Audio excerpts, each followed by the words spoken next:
on into this. All right, hello everybody. Welcome back to episode 145. Damn. Dude, this fucking been going a really fucking way too long. Today we have Kent Hunter, dude. Thank you so much for fucking coming on, man. Thanks for having me. I'm excited. Yeah, absolutely, dude. I'm glad you fucking are here, dude. I'm excited for you to be here. I wanted to answer your question, though, before we get into anything. I fucking use OBS to record, pretty basic software. When it comes to podcasting, though, dude, there's this really fucking easy backdrop setting. So you can make multiple backdrops for whatever podcast you're recording. So if you want to do, like, different shows. Right. So you were talking about what podcast were you thinking of doing it with? Me and Will were thinking about creating one. Yeah. Dude, that'd be fucking great. That'd be really good. Have one but let's say you want to do a solo episode, like where it's just you. Have the same studio come up with a different backdrop. If that makes sense. And it looks completely different, but it's the exact same studio. It's super easy. It's the fucking poor man's route, but it fucking... Hey, man. Yeah. I mean, I think that's the route to go. When we start off, yeah, that'd probably be good. But, dude, you're a fucking killer. Thank you. I've said this on the fucking podcast multiple times. It's like you, Nick V, and fucking Cam Erling, dude, are fucking... these young killers, dude, at the open mic scene who are just about to get out, I feel like. Hell yeah. How the fuck did you get started, and when did you get started? Well, I started, what was it? I think I have the exact date if I can. It was like December 9th, 2021. December 9th, 2021. So it's been about a year and a half now. Okay. Going on 2 years. That's like some autistic remembering shit. Yeah. Well, I remember because the first post on my Instagram is like the day after. Right. Where I posted pictures from it. I was like, oh, I did my first one. Yeah. Right, so I think it's just the day after, before that one. Right, of course. But I started in Jacksonville, Florida. Oh, so you're another Florida guy. Not really. I lived there for a little bit. Okay. So I was born and raised South Carolina. Oh, okay. That's my roots. But we moved to Jacksonville for my dad's work after my freshman year of high school. Oh, okay. Oh, so really not that long. Yeah. And then I always loved comedy. And then once I was an athlete too, so I played sports all throughout high school. And once that was done, I was like, fuck, what am I going to do now? And I was like, oh, I always loved comedy, loved watching it, so I gave it a shot. Had an amazing time doing it, and I was like, oh, I got to keep doing this. So did you start in Jacksonville? Yes, I did. You did open mic? Yeah, it was an open mic at Kava & Co. It's like a CBD kava bar. CBD kava bar? Yeah. Dude, that sounds fucking it was incredible. Awesome. And it was a great place to start, too, because... you know, at bars or whatever, if you're doing bad, they'll yell at you and everything. Yeah. At this place, it's like, if you're doing bad, they're all just high out of their minds, so they're just like, what's going on? Right. Yeah, no, so it's sort of like Lazy Days. Right, yeah. Yeah, Lazy Days, that's where I first started. It's a really nice place to get started off with because, no, you're exactly right. They just get confused if they see bad comedy. Right. And that's one of the reasons I love Lazy Days, too, because it reminds me of the first time I performed. It was just this little weed shop, and no one cares. It's incredible. Yeah, and they really let you fucking do anything there at Lazy Days. Oh, yeah. You can get really, really experimental at that place. Yeah. I think most of Austin's like that, which has been nice. Yeah. I know I've written some jokes where I'm like, this is a little risky, and then I just go out and test it at mics, and no one cares. Like, it's not that big of a deal. Yeah, no, they're much more allowing you to say whatever you want here. Like, I think Nick V, he said that one guy just screamed the N-word at some show. It happens. You know, the intrusive thoughts win sometimes. And they just banned him for like a month, like a nice timeout for a month. But they let him back in. Right. Yeah, just don't do it again. Just a little pat on the wrist. Slap on the wrist. Yeah. Yeah, it's crazy here, man. The scene is fucking... I mean, again, you guys are about... are part of that fucking... creating a fucking environment where you gotta be experimental because there's so much different type of shit here. Right. Like, you gotta be kind of you and, like, original. Right, and there's so much... Yeah, like you're saying, so much... Everything's different. And there's people... Like, I haven't met many people from Austin who are from Austin. Neither have I. And so it's like you have so many people from all over the place, so you never know what's going to work with who. So you really just, anything you come up with, you need to test it out because it might work for these two guys from Nebraska that moved here. but it won't work for these people from Kansas. You just never know. Right. So you just need to test out whatever because you never know what you'll find. What was the open mic scene like in Jacksonville? Was that more laid back sort of type thing? Definitely. It was way more laid back. It was a smaller scene for sure, but it was really close knit and everyone. It was great though because they welcome a lot of close knit scenes. They're like, we don't want newcomers or whatever. But there was. I remember my first night. I went up and it was just so supportive. Oh wow. Yeah. Everyone there was just they're like, hey, you're gonna do great. All this stuff. I remember I was so nervous during it. I was having trouble talking, and there was just another comic just in the back of the room who just looked at me and went, breathe. And that's all I saw. I looked back and I just saw him going, breathe. And it just worked. And I was like, I wasn't expecting that. Just my first night, just some helpful older guy to just be like, hey, calm down. You got this. Right, dude. That's a really awesome story, actually. I really like that story. Could you get more minutes there? Could you get a lot more time? I don't know if it was more time. I know it is very short time here. Right. But I think most of them were 4 or 5 minutes. Okay. Typical. Yeah, no, even since I've been here, that sort of has dropped a little bit down. Yeah. Like, when I first got here, there was a lot more 5-4-minute mics. Now it's more 2 minutes, 3-minute mics. Right. That's why it seems like 3's the default here. Most people want to do 3 to 4. 3 minutes is fucking enough time to tell a decent joke, like a decently long joke. You can't really get...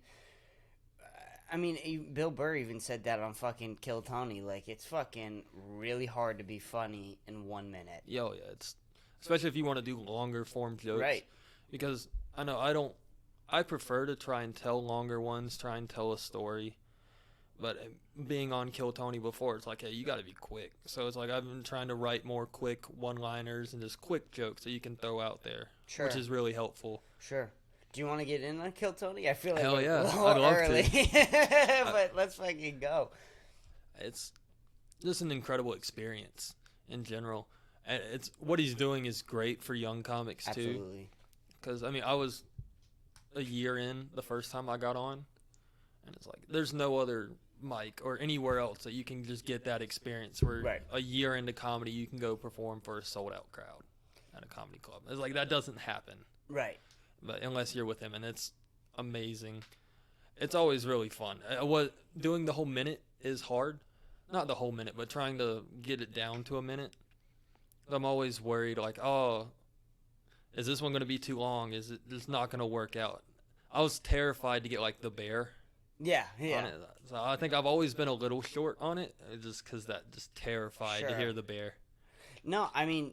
Dude, you fucking kill every time you're on Kill Tony. Thank you. You do a really good job. Especially, I mean, you did amazing in front of Joe Rogan and Tom Segura. Oh, on the 10-year special? Special. I mean, you did a really good job. What was that like, being in front of them and having them watch you do stand-up? That was just another, like, almost out-of-body experience. Yeah. Because you're sitting there behind the curtains, and you can hear it all going on, but you're like, you don't see it. Sure. And you walk out the curtains for the first time. And if you watch the episode, you can see me. I'm just looking around like, wow. Just trying to take everything in. Yeah. And I think you should do that. It's like, whether it's a normal episode or anything, just really take it in. Because at our level, it's like, we don't get that often. And you should really just enjoy it. Yeah. And that's what I was trying to do. Dude, I think that what Kill Tony is doing is so fucking cool. I just wish that there was more of them.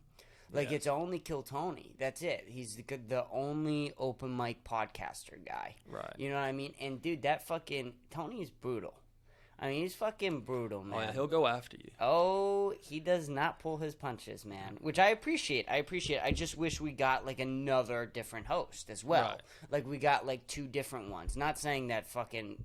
he should change up his show, but, like, there should just be more of them. But, again, that's fucking tough, man. Yeah.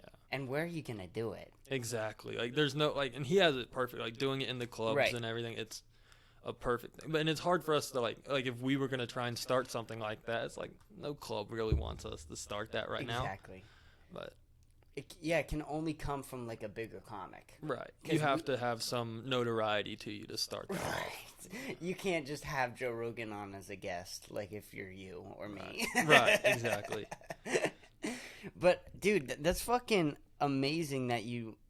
were able to fucking kill so well up there. I mean, you handled it really. You seemed nervous, but you were able to get through it and talk like you weren't nervous, which is always fucking impressive to do. Yeah, it was really weird because my legs wouldn't stop shaking.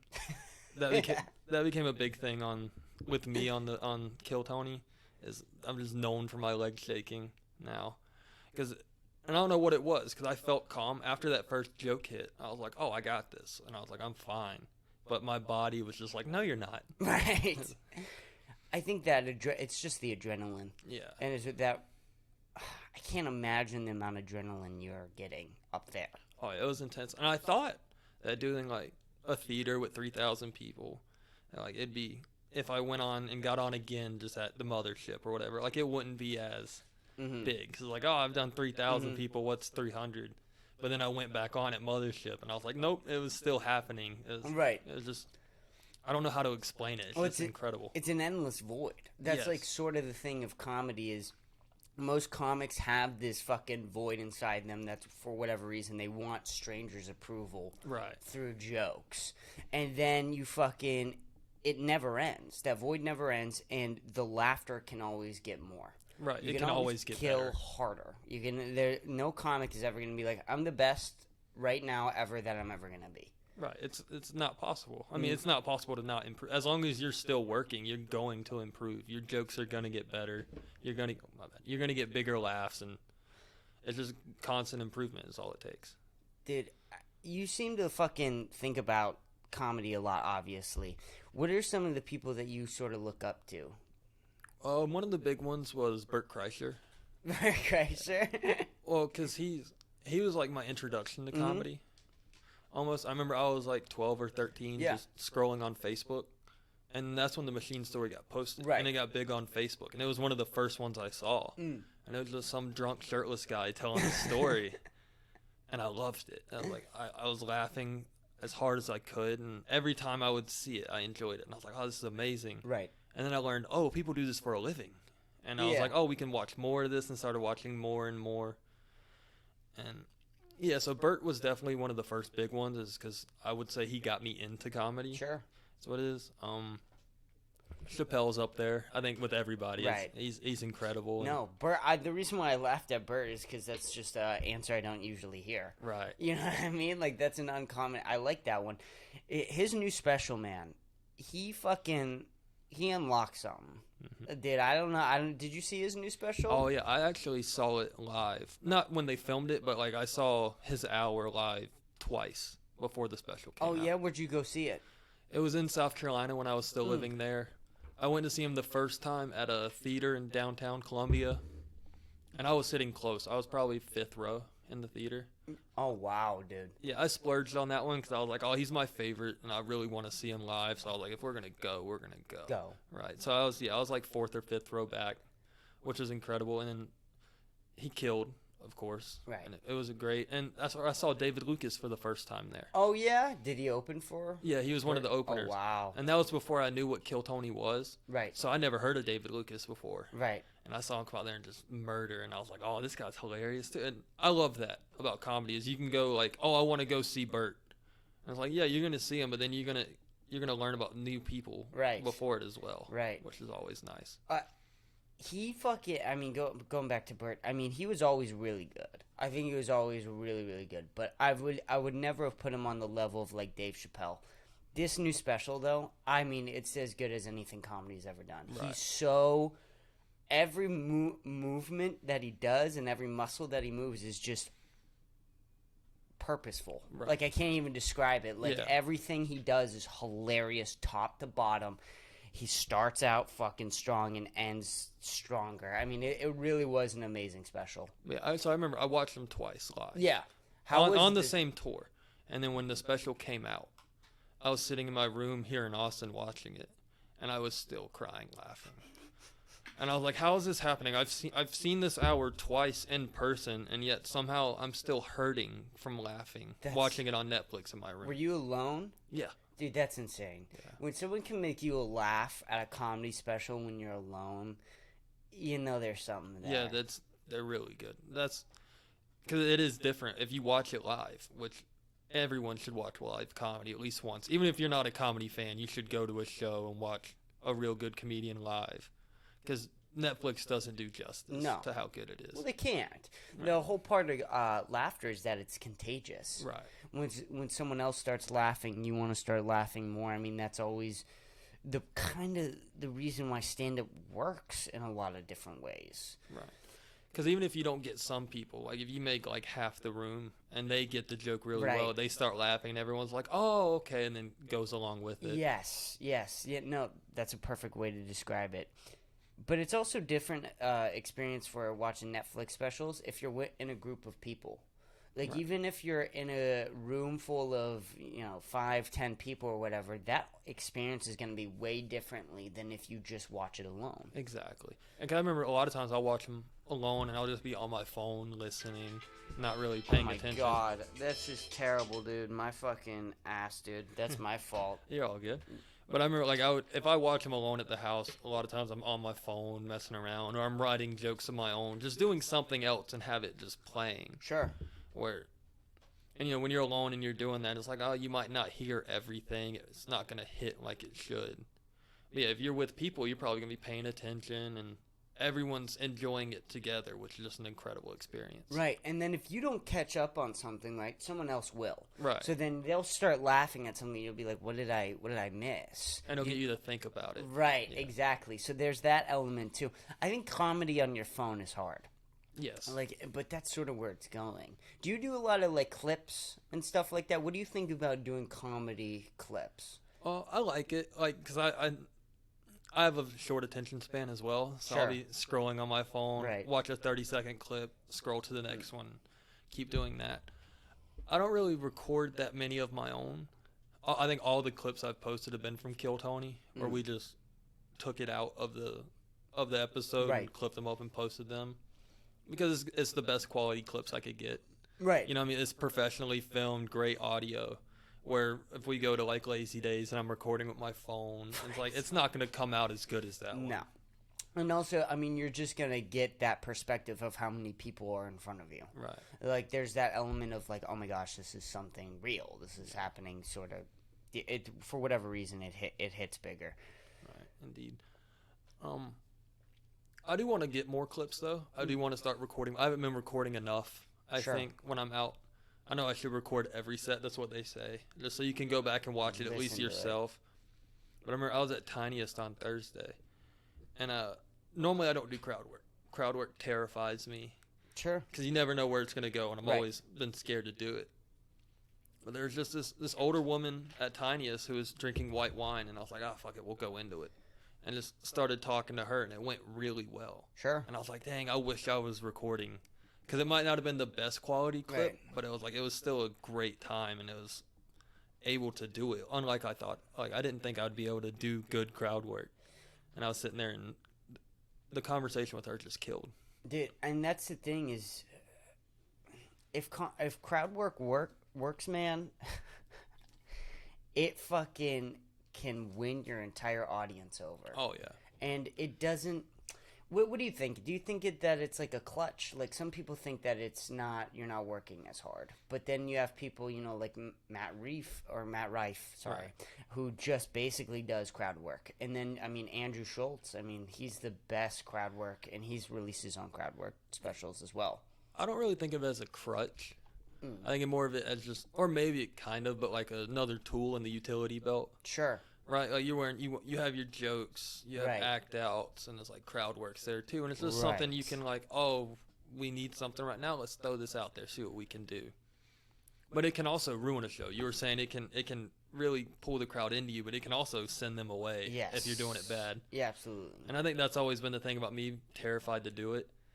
I don't want to try and do crowd work for the first time and then scare off all the audience because it was my first time and it wasn't good, but it worked out. So I was like, we'll keep trying. Yeah, and the more and more you do it, you just get better at it. I mean, that's with everything. The more and more you do impressions, the more and more you do crowd work, the more and more you write jokes. They all just it comes along.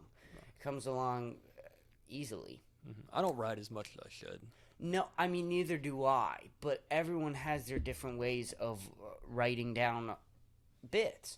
I mean, my best material comes from solo podcasts. Really? Absolutely. When I sit and for 40 minutes, there's a camera in front of my face and a microphone, and I can't stop talking. Can't stop talking, and I'm trying to be funny for 45 minutes. Is it always funny? Absolutely not. I mean, you can't. I mean, dude, Right. come on. I don't know how fucking Tim Dillon and Bill Burr are able to just sit in a room for an hour and they're able to be fucking entertaining. I think it's another one of the things they've been doing it so long to where it's just like, I think if we were to go back and watch like some of the first episodes from them doing their solo ones, it probably won't be as good as they are now. Right. But Well, for sure, I've gotten way better at solo episodes as I've continuously done them. And I haven't recorded one in like fucking a month, so I need to fucking get back into it. But yeah, my best bits all usually come from those 40 minutes. There's like that 3 minutes where I was like, damn, that 3 minutes out of that 40 minutes, that was tight. That was tight right there. and I like that idea too, because at a mic you can't really just sit there for 30 minutes and talk No. and try and figure something out. You have to have stuff ready to go. Right. Where I think that I like that idea actually. Oh, I mean, and You there's just sit there and, oh my bad. Go ahead. No. Just sit there and talk and then figure something out. Because like I've thought about that on stage before, and it's like, oh, let's try and figure something out. But it's like, oh, you only have a minute and a half left. You can't really spend this next minute just trying to fix this right here. Yeah, and you have however much time you want. You want 2 hours? You want 2 hours? You want to sit and think about something? Do it for 2 hours. Whatever. It doesn't matter. Like, there's no time restrictions with the solo podcast. It's your podcast. You're not with another guest. It's just you, and you can sit for 30 minutes and go, well, what about this angle? Well, what about this angle? What if I take it this way? What if I take it this way? What if I think about it this way? And you're going to get something. You're going to get, there's going to be at least one good bit in every single solo episode you record. Right, you're gonna find something. You can't not find something. And just come up with a couple articles. Do 15 minutes of research. Be like, what's going on here? Play a news podcast is what I do. I find 3 different types of articles, and I just fucking I read some of them and I see what comes of it. And usually they're pretty decent. How do you come up with your best bits? Would you say? Oh, I don't know. Because you have that killer drunk bit. I mean, I don't want to give anything away, but you know what I'm talking about. The blackout drunk one? Oh my god! I mean, it's murderous. It's one of those ones where I go, you're not gonna get me. You're not. I know I've heard it just because not that you tell it all the time, but you and me are at open mics all the time. So I've heard that joke like 10 times, and I'm like, there's no way I'm gonna laugh this time. And you fucking get me with some punchline. You're always adding it. You're always changing it. That's always the thing with like open mics is that we're always, I think with like the comics, they're ready to listen if you have just one different tagline. Right. Yeah, because that's one of the hardest parts, performing for other comics. 'Cause first of all, like you said, you've already heard my bit 10 times. Right, but like you haven't heard. Yeah, if I add on a new line to it, you haven't heard that yet. So I might still be able to get a laugh in an all comic room. Which is great because audience is necessary, right? Right. You get that. And, most mics don't have much audience. So you need to be able to find a way to get the other comics to laugh too. Yeah. And the best way to do that is just write a new tag and just make it funnier. Or change something so they're like, oh, he's doing this one again. Oh, shit, he changed it. Right. Yeah, and not even saying that your bit's not funny. Like, I think that whole bit is funny. But, like, you get to a point, like, it's just 10 times. It's 10 times, and especially if it's a bad room, dude, like, that fucking sucks. You saw, like, 10 other comics go up and bomb, and now you're going up the 11th time. It's just...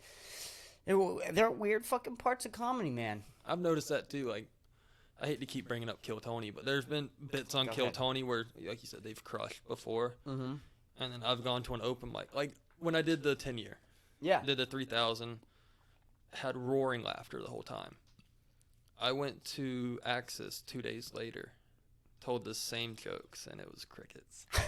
And I was like, how does this make sense? Like, this crushed 3 days ago, and now no one's laughing at all. It doesn't make any sense. But it's just how it is, And what age did you start comedy? Because you've been doing it for 2 years now? A year and a half. It'll be 2 years in December. Okay, so you're only you're a year and half a year ahead of me. So, okay. I started, I think I was 18 at the time. It'll be 18. 18. was when I started. Okay. Because I graduated high school. I wasn't playing football anymore. And I just didn't know what to do. So I was like, screw it. And just went to an open mic. What happened with college? Did you think about college for a second? It's one of the funny things about that. I was supposed to go. Mm.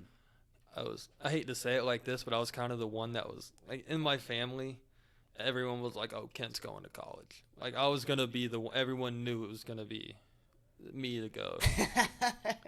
and then somewhere along the line, I decided I wanted to go to welding. I wanted to do welding. Mm. So I started taking classes for that, and I was terrified to tell my mom. Because it was like the expectation for me was, oh, he's going to go to a 4-year and do all this. And I was just terrified to tell her, like, hey, I want to do welding instead. But they were cool with it and supportive. And I ended up not doing that either. And I don't even know what it was with that one either. It just wasn't feeling right. So, yeah, I know exactly what you're talking about. And then I moved home to South Carolina. I got homesick and moved back to South Carolina.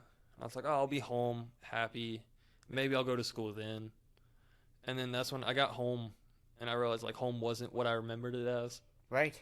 Like, I was getting homesick for more of a memory of home. Yes. And then when I got there, it was still nice. It was still home and family, but it wasn't what I was remembering. Right. So then I was like, oh, I don't want to be here again. You know what I mean? It's like, this isn't what I thought it was. Why did I come back? No, of course.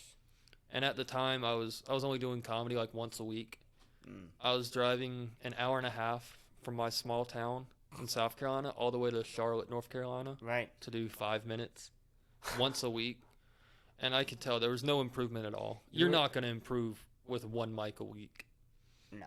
So I could see that was happening. And I was like, oh, screw it. If I'm going to move again, I'm going to go to a comedy city, and I'm really going to dive into it. And ended up here at Austin. Dude, that's a sick story. What was the problem? Why wasn't your town the same way as you remembered it as? Was it because your friends moved away? Was something changed in maybe the town? Like they lost something that was sort of important to it? I don't really know. It was just that feeling. I was like, yeah.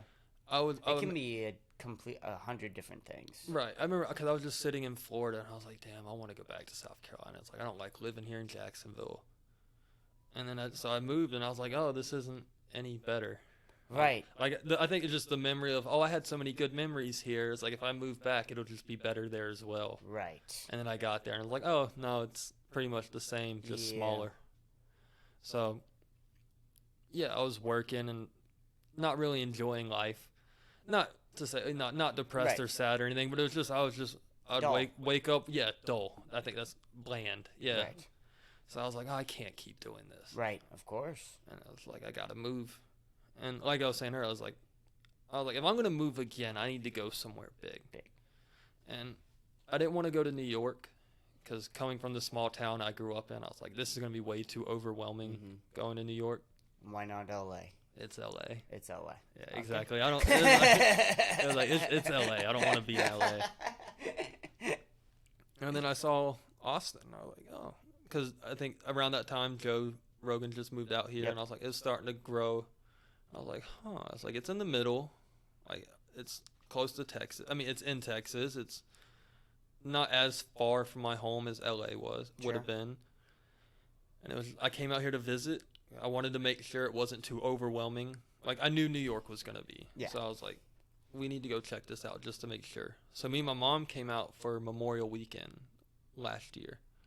And we stayed for the weekend, just walked around the city, went and watched some comedy, just really taking in the city. And I was Where'd you go watch comedy? The Velveeta Room. That really? Well, because I wasn't old enough. Oh, still not old enough to go to, like, Creek or any of the other places. Yeah, of course. We saw Velveeta. It was 18 plus. We're like, screw it, we'll go. Yeah, no, that's where I went for my first comedy show here, too. Really? Yeah, I came... Dude, I think I came somewhere around that time, too. Came to visit. Who do you see? I went to go see... I don't remember who the headliner was, but I remember I saw Genevieve. I saw Genevieve 2 years ago. Okay. And it was fucking crazy. And I remember there were a couple other people that were really good that I remember seeing, and they're still here today. But I remember seeing Genevieve at the Velveeta room, and she went up and murdered.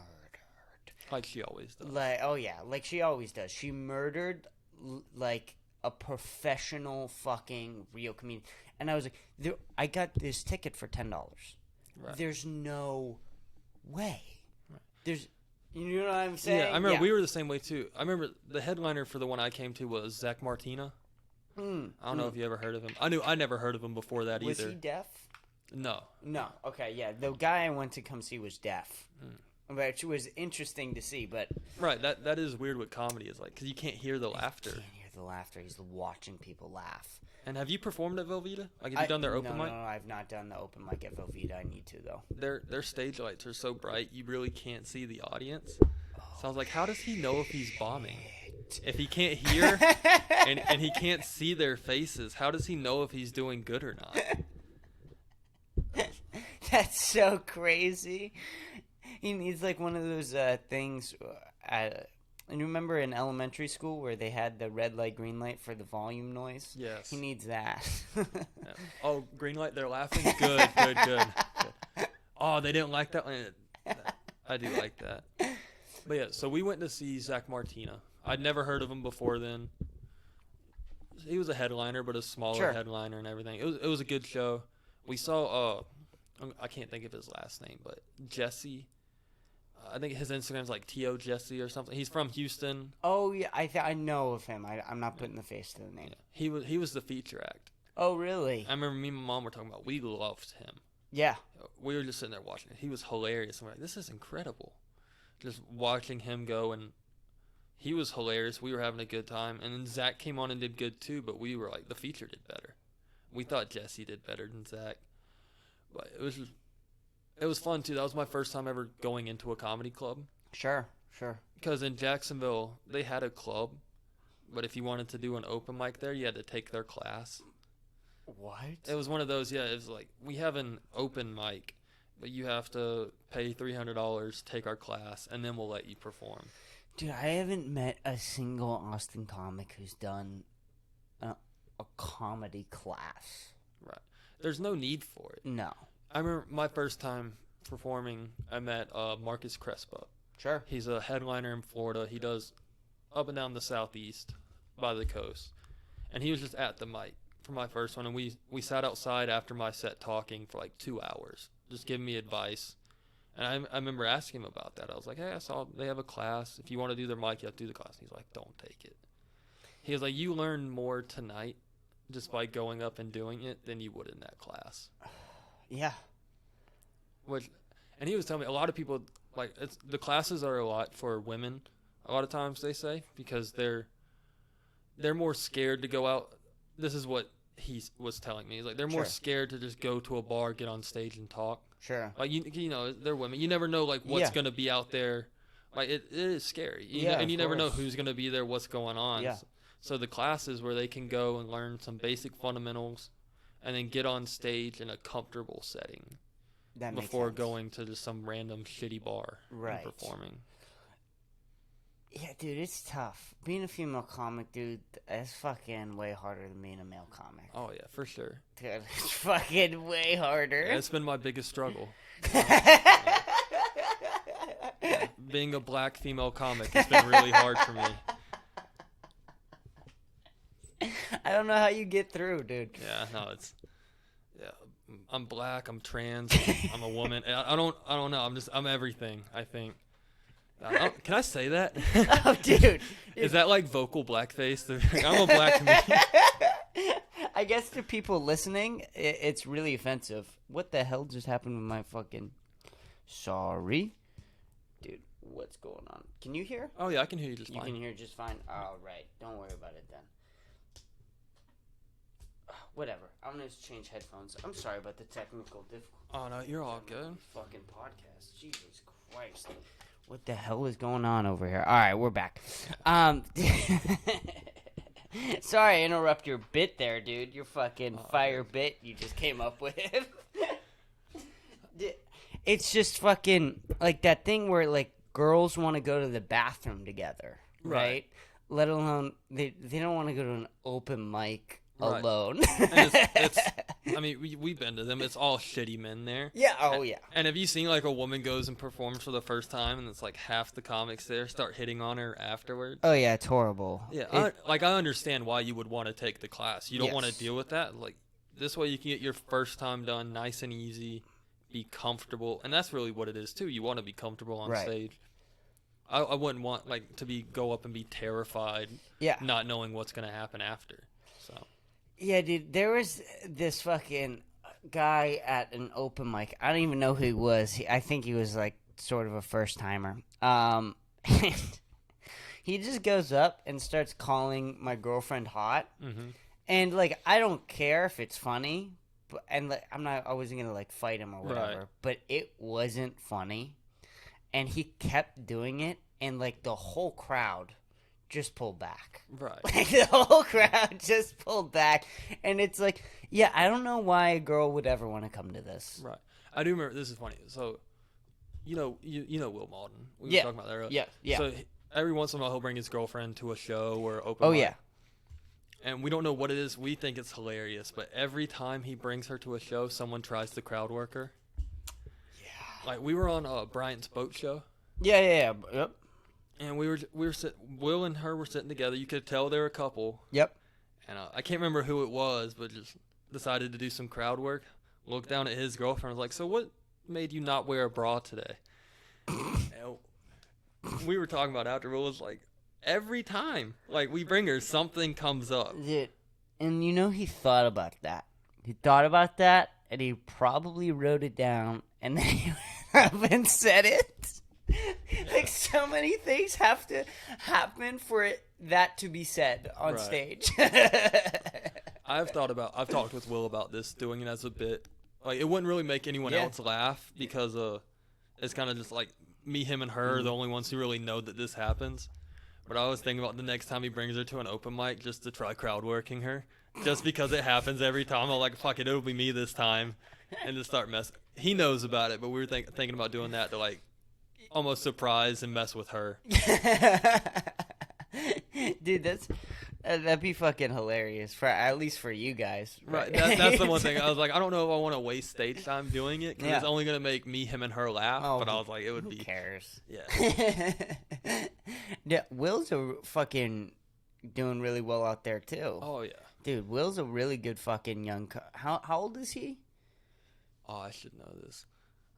Because he's not older than 24, right? I think he is 24. He is 24. He like just turned 24, I Yeah, believe. dude, but that's still pretty fucking young, I Yeah. think, in my book. Like, Yeah. 24 for where he's at, dude, he's fucking good. Does his girlfriend does stand up occasionally, right? Have I No, seen her she go on doesn't do stage? stand-up. Why do I have a memory of her going on stage? Whatever, who cares? Yeah, I don't think I've ever seen her go up. She mainly she'll come out to someone and just support him. Yeah.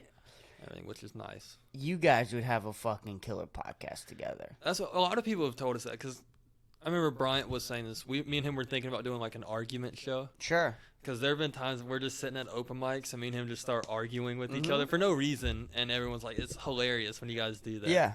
So yeah, we've been thinking about doing that, getting everything set up and doing one together. Yeah, and that can be your fucking thing, right? Is every podcast you guys start out with like an argument. Right. Right, like I always say, if you want to have a gimmick for a podcast, don't make it too formulaic, Right. because then your podcast gets boring. Exactly. But if that's your gimmick, you start out with an argument. The argument could be anything. Right. Just do the argument and then after that, like argue for 5 minutes and just go into whatever else we're Right. going to talk about. Very simple. Like, do you know Neil? You know who Neil Brennan is, Yes, right? I know who he is. His podcast is Blocks. I don't know if you've ever seen it. I don't believe But so. his whole gimmick is like the blocks. What blocks go through your day that stop you from being the best you can be?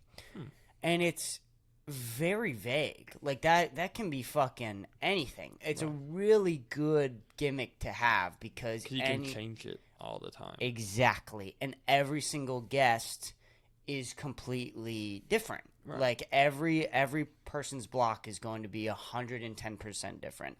And then on the returning episode, you can almost just bring up those blocks again for Right. that particular person. It's very, very simple. Oh, and you can ask them like, "Hey, has any of this changed?" Right. Like, since we talked about it, did you fix any of this? Right. Or is anything different now? Yeah, it's a genius gimmick. But like then you get some where it's like Lauren Compton, I don't know if you know who she is, but she's a comic, and Tom Segura gave her a podcast. It's called First Date, and it's about. I think I've seen a clip or two from it. Yeah, well, it's YMH. They're everywhere. Right. So, but her gimmick is like doing green flags and red flags Right.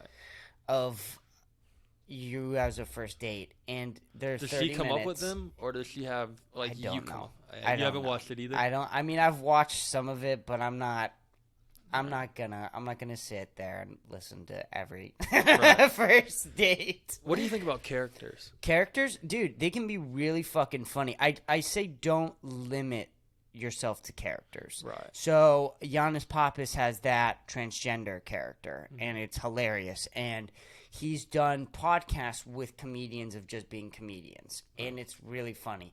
So there was this one where Giannis Pappas played the transgender character and interviewed Tim Dillon as the transgender character. It was so like the whole podcast was hilarious. What's that one called? I might have to look that up. Dude, actually. I'm not sure what it's called, but I can fucking find it right after and give it to you for Hell yeah. sure. But then he also just has, I think it's called the Giannis Pappas Hour, where it's just Giannis Pappas and he's fucking solo episode in it, and he's going through different fucking news articles. Do that. Do 2 different shows. If you want to do characters, I would say don't limit yourself to them because, dude, the minute you get bored of that character and you feel like you have to keep going, you're gonna kill yourself. Not like literally, Right. but like you're gonna be like, I don't want to fucking do this. I have to fucking do this. Blah blah blah, and you're gonna get fucking burnt out. Well, one of my favorite things. I don't know if you ever seen the Almost Friday podcast. Almost Friday. Bill Burrs? No. No, I've not. I can't think of their names right now, but there's 2 guys, and how they do their characters, I really like what they do. So they don't do like a set character that they do forever. Sure. Every episode they're doing new ones. That like they come up with names and a situation to put it in, and they like improv it. Like they'll tell it, like if I would be like, "Hey, your name's Jessica, you're this girl at the bar," and it's like my name's Dave and I'm a trucker, and this whole thing like that. And then they would just go into the bit like that, new characters like that. And I always thought that was incredible. It's one of my favorite things to watch is them do that. dude, that sounds fun. That sounds really fun, and that also keeps it fresh. Right, 'cause you're coming up with someone new Sure. every single week. And they do 3 or 4 of them, like, because I think they'll write it out throughout the week and try and come up with a funny name and then a situation. They just throw it into the pod and do it. Dude, that sounds fucking... And also, you're going to be able to see their progression of improv. So, like, episode 1, they might not be that great at improv, but you do 100 episodes of that? Right, you're going to get good. Oh, yeah. That's one of the things I want to work on, too, is my improvisation. I think Courtney has talked to me about this before, I'm always nervous. I overthink too much. So if I'm sitting there and, like, trying to improv something, I think that's my problem with crowd work, too, is I'm sitting there overthinking it, and I'm like, should I say this or should I not? He's been telling me just first thing that pops into your head, just say it. Yeah.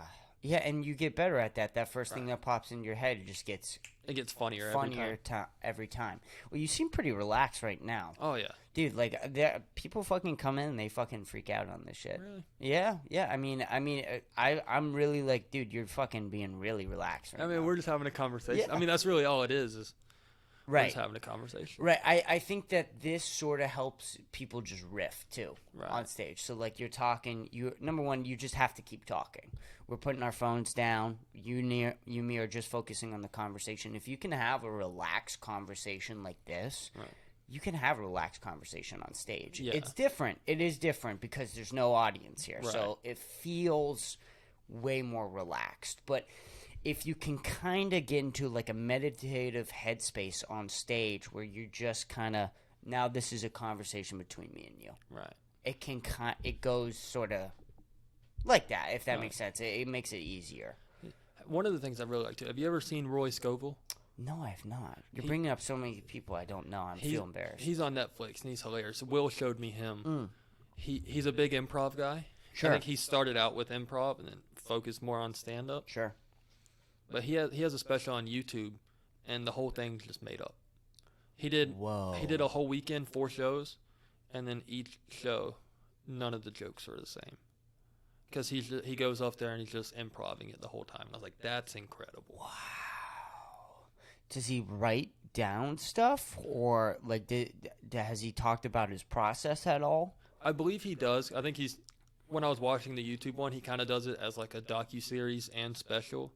Okay. Like he'll talk a little bit before it, and then he'll show like 20 minutes, or not 20 minutes, but like 10, 15 minutes from the first night. And then Sure. he'll talk a little bit, explaining some stuff, and then 10, 15 minutes from the second show. And would do that. But he was saying it where he does write some jokes, and just almost as crutches. Like you're like, hey, if I can't think of anything to improv on right now, I have these jokes to do. But the YouTube special he didn't have any written jokes in it. Wow. He did, 4 different hours, and they were all completely different. This is really unique. Really fucking unique. I've never even heard of anyone doing anything like that before. Yeah, it's incredible. You should really watch him. Oh, no, I gotta hilarious. watch He has one on Netflix, too. I can send you that one. Oh, yeah? That's the one that Will showed me first, and I remember just dying laughing watching it. Oh, dude, I gotta check that out. Yeah, he's incredible. Dude, the improv thing to me is so weird. Mm-hmm. Like, I don't know how people fucking... Yeah, that's another one of the things like with crowd work that terrifies me. Yeah, the improv. Is stand on stage, oh, you're going to tell me what to talk about, and I have to create a whole story out of it? That's terrifying.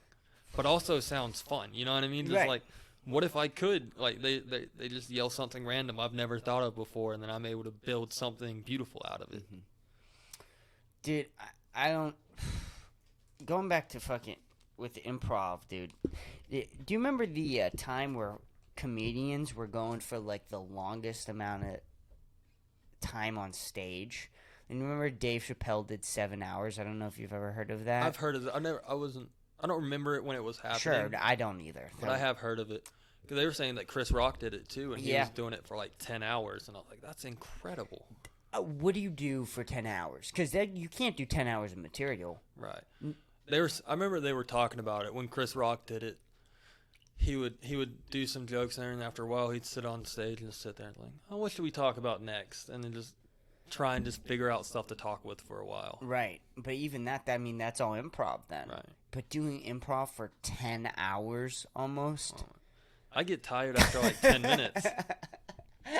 Just 10, like, that's so crazy. And I always use like the example of like how many people fail at Kill Tony. That's 1 minute. Right. Take that's that. Just one. Yeah. And then the interview too. Right. It's such a big, and that's one of the things. You go back and watch mine. My interviews aren't terrible. Sure. But my interviews aren't the best part of it. I've noticed that. My jokes, like if I'm on an episode, my jokes are the best part of my set there. I do my minute, have really good jokes, and the interview kind of just tapers off. Right. Because I'm not, like I said, my improvisation's not that good, and I'm more of just reacting to whatever Tony says. Right. And it's almost something I need to not take control of his show, but go out there more confident and just not worry about what he's going to ask me, just go with it. Right. Yeah, that makes sense, because how do you prepare for the interview part? Yeah, the stand-up part, I mean, that's all you, but... Have you been on before? No, I've not been on before. I haven't even signed up yet. I have I booked 2 shows. My first 2 shows, I got The Boat, and then I got Late Night Laughter. Simply Courtney's hosting it. So congratulations. Oh, thank you, man. The fucking big deal for me. I'm going to do those 2 shows, and then right after, I'm going to go sign up, I think, is the plan for me. Okay, well, you can... it's a little Sure, weird. sure, You can prepare for the first interview. Okay. Because if you go and watch episodes and you see people's first times, he asks the same questions. Okay. Not exactly the same, but you go up there the first time, he's going to be like, oh, he's going to talk to you, and then he's going to be like, oh, how's your love life? That's a question he'll always ask you first time. And it's like, he wants to name some things interesting about you and all this stuff. So I kind of had it prepared. Sure. Before I went up there, except for the love life. I forgot about that. Yeah. Which that one was awkward because I wasn't ready for it. But I had stuff prepared. He was like, whenever he asked, like, what's something interesting about you? What do you like to do for fun? That's what it was. Yes. And I remember I had it prepared. I was like, oh, I like to steal traffic cones.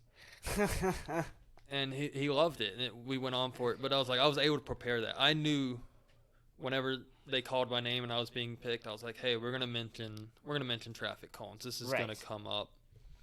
But once you start getting on more and more, if you get on a second, a third time, it's like the questions change. And you can't really prepare for those. You have to just be ready for whatever comes. Right. But that first episode, you can definitely prepare for the interview. I'm so... What do you say for interesting, though? Do you know what I mean? Or for fun, like some of the stuff I do, most of my time is taken up with the podcast. I don't want to tell Tony Hinchcliffe that I have a podcast. Right. I don't want to say that. That's one of the big ones too. I've talked to someone about this with comics. Sure. Get on the show and they're like, oh, what do you like to do? And it's like, oh, I go to work and then I do stand up. Like that's all I do. Right. And that's been my big thing with the more recent ones trying to get on is like I have no clue what I'm going to talk about. It's because I don't really go out and do anything because I'm either writing or whenever I do go out, it's like I'm going to an open mic. So I'm not going out and living and having these crazy stories I can go on and talk about on there, which I want to try and do that more. It's just, hey, go do some things. Yeah. Yes, you want to be good at comedy and yes, you want to work on it, but go live life as well. Yeah. I think I've been trying to work on that. Nick V says that there is a balance element to comedy. Like you can't just write and do jokes, or there's that fucking old stereotype of a traveling comedian only doing airplane jokes and airport jokes and shit like that.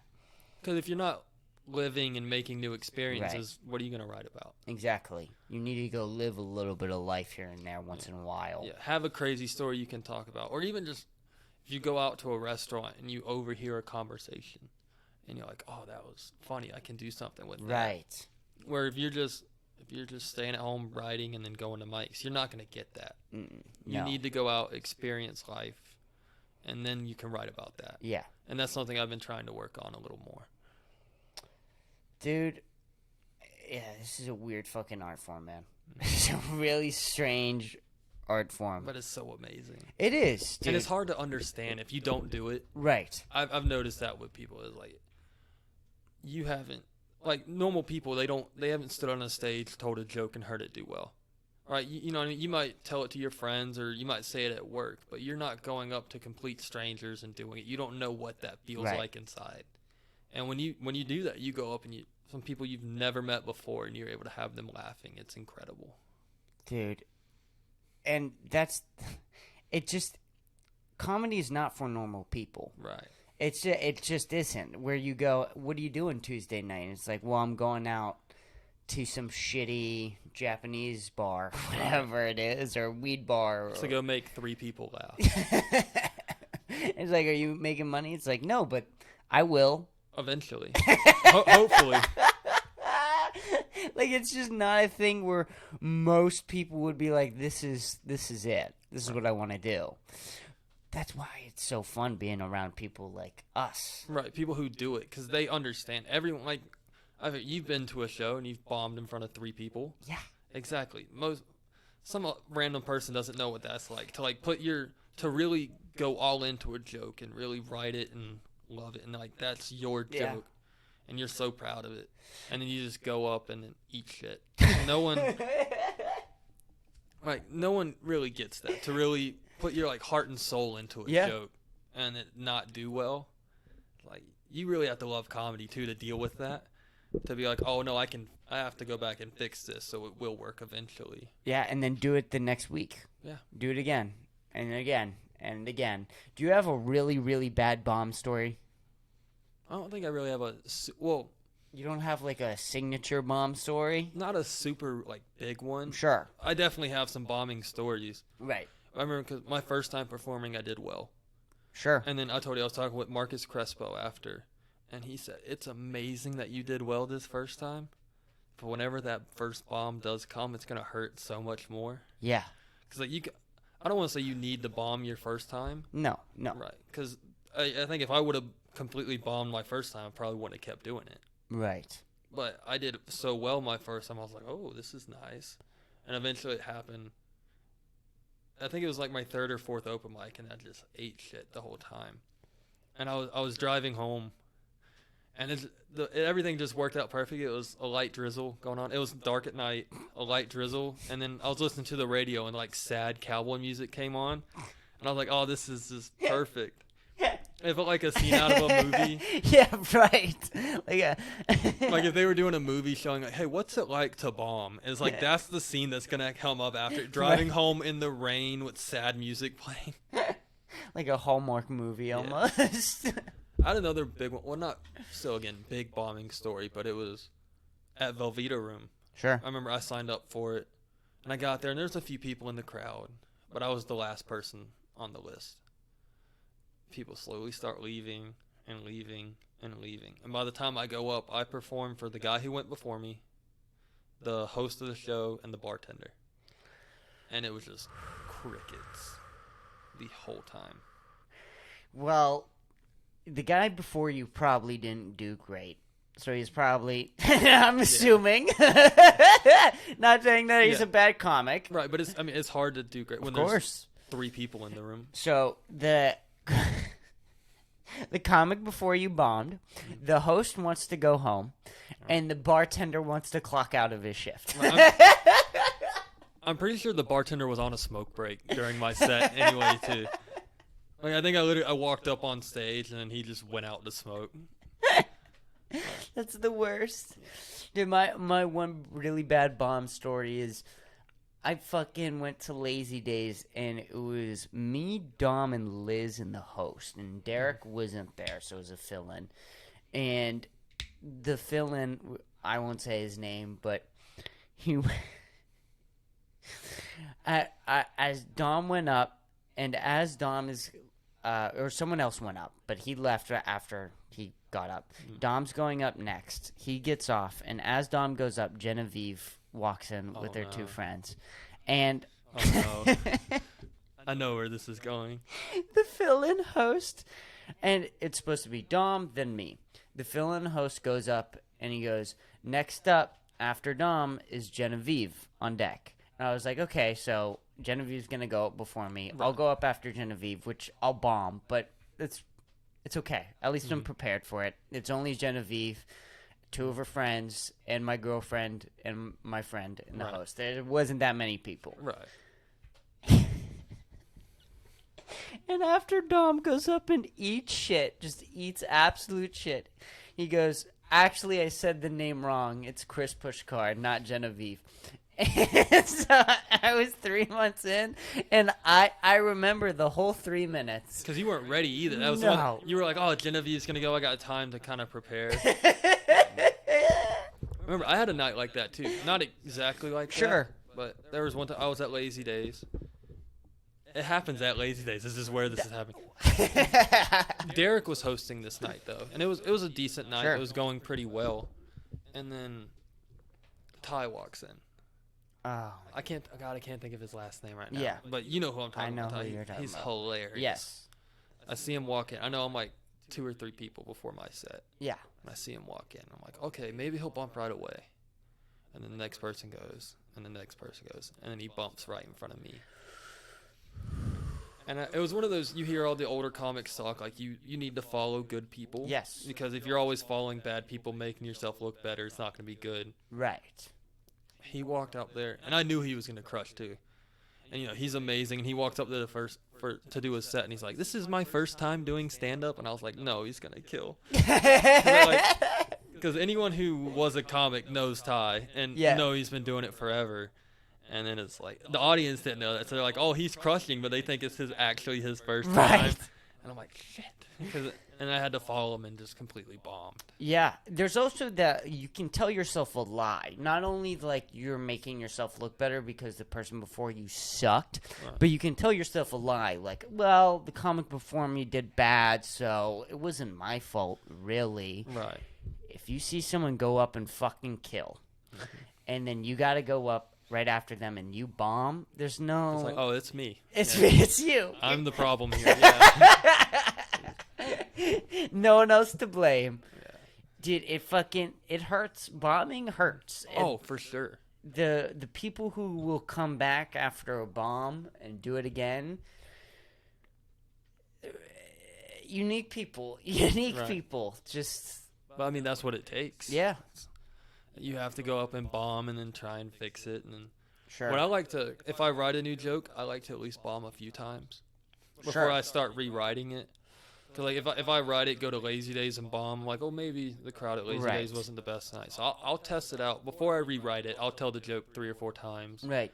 And if it bombs all 3 or 4 times, like, yeah, we need to fix this. Well, the weird thing is about new jokes is sometimes you know that they're funny. You know that they're funny and they're not getting laughs.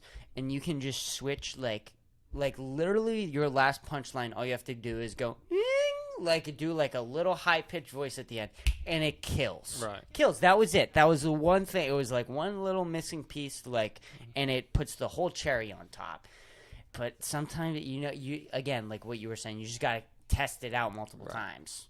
How do you write new material? Again, I do a lot of the podcast Oh, yeah, we stuff, talked about which this the already. solo episode, but I also do a lot of I do try and do a good amount of improv on stage. My best comedy, for whatever reason, is when I'm like, what the fuck is going on here? Right. That's always how my brain has always worked. It's the reason why I'm decent at solo podcasting now, is because in school, when I was in high school, when I was in middle school, all I would do is be like, what the fuck is the teacher doing? Why is the teacher doing this? And then I would write down, like, literally, I would have to, or I would sit there the whole class and daydream about saying it out loud. Were you ever the class clown? Oh, yeah. Yeah, I was. My second grade teacher told me I should be a comedian. Really? Yes. See, I was different. Really? Yeah, I was. You were the quiet kid? Yeah, and I was a smart kid too.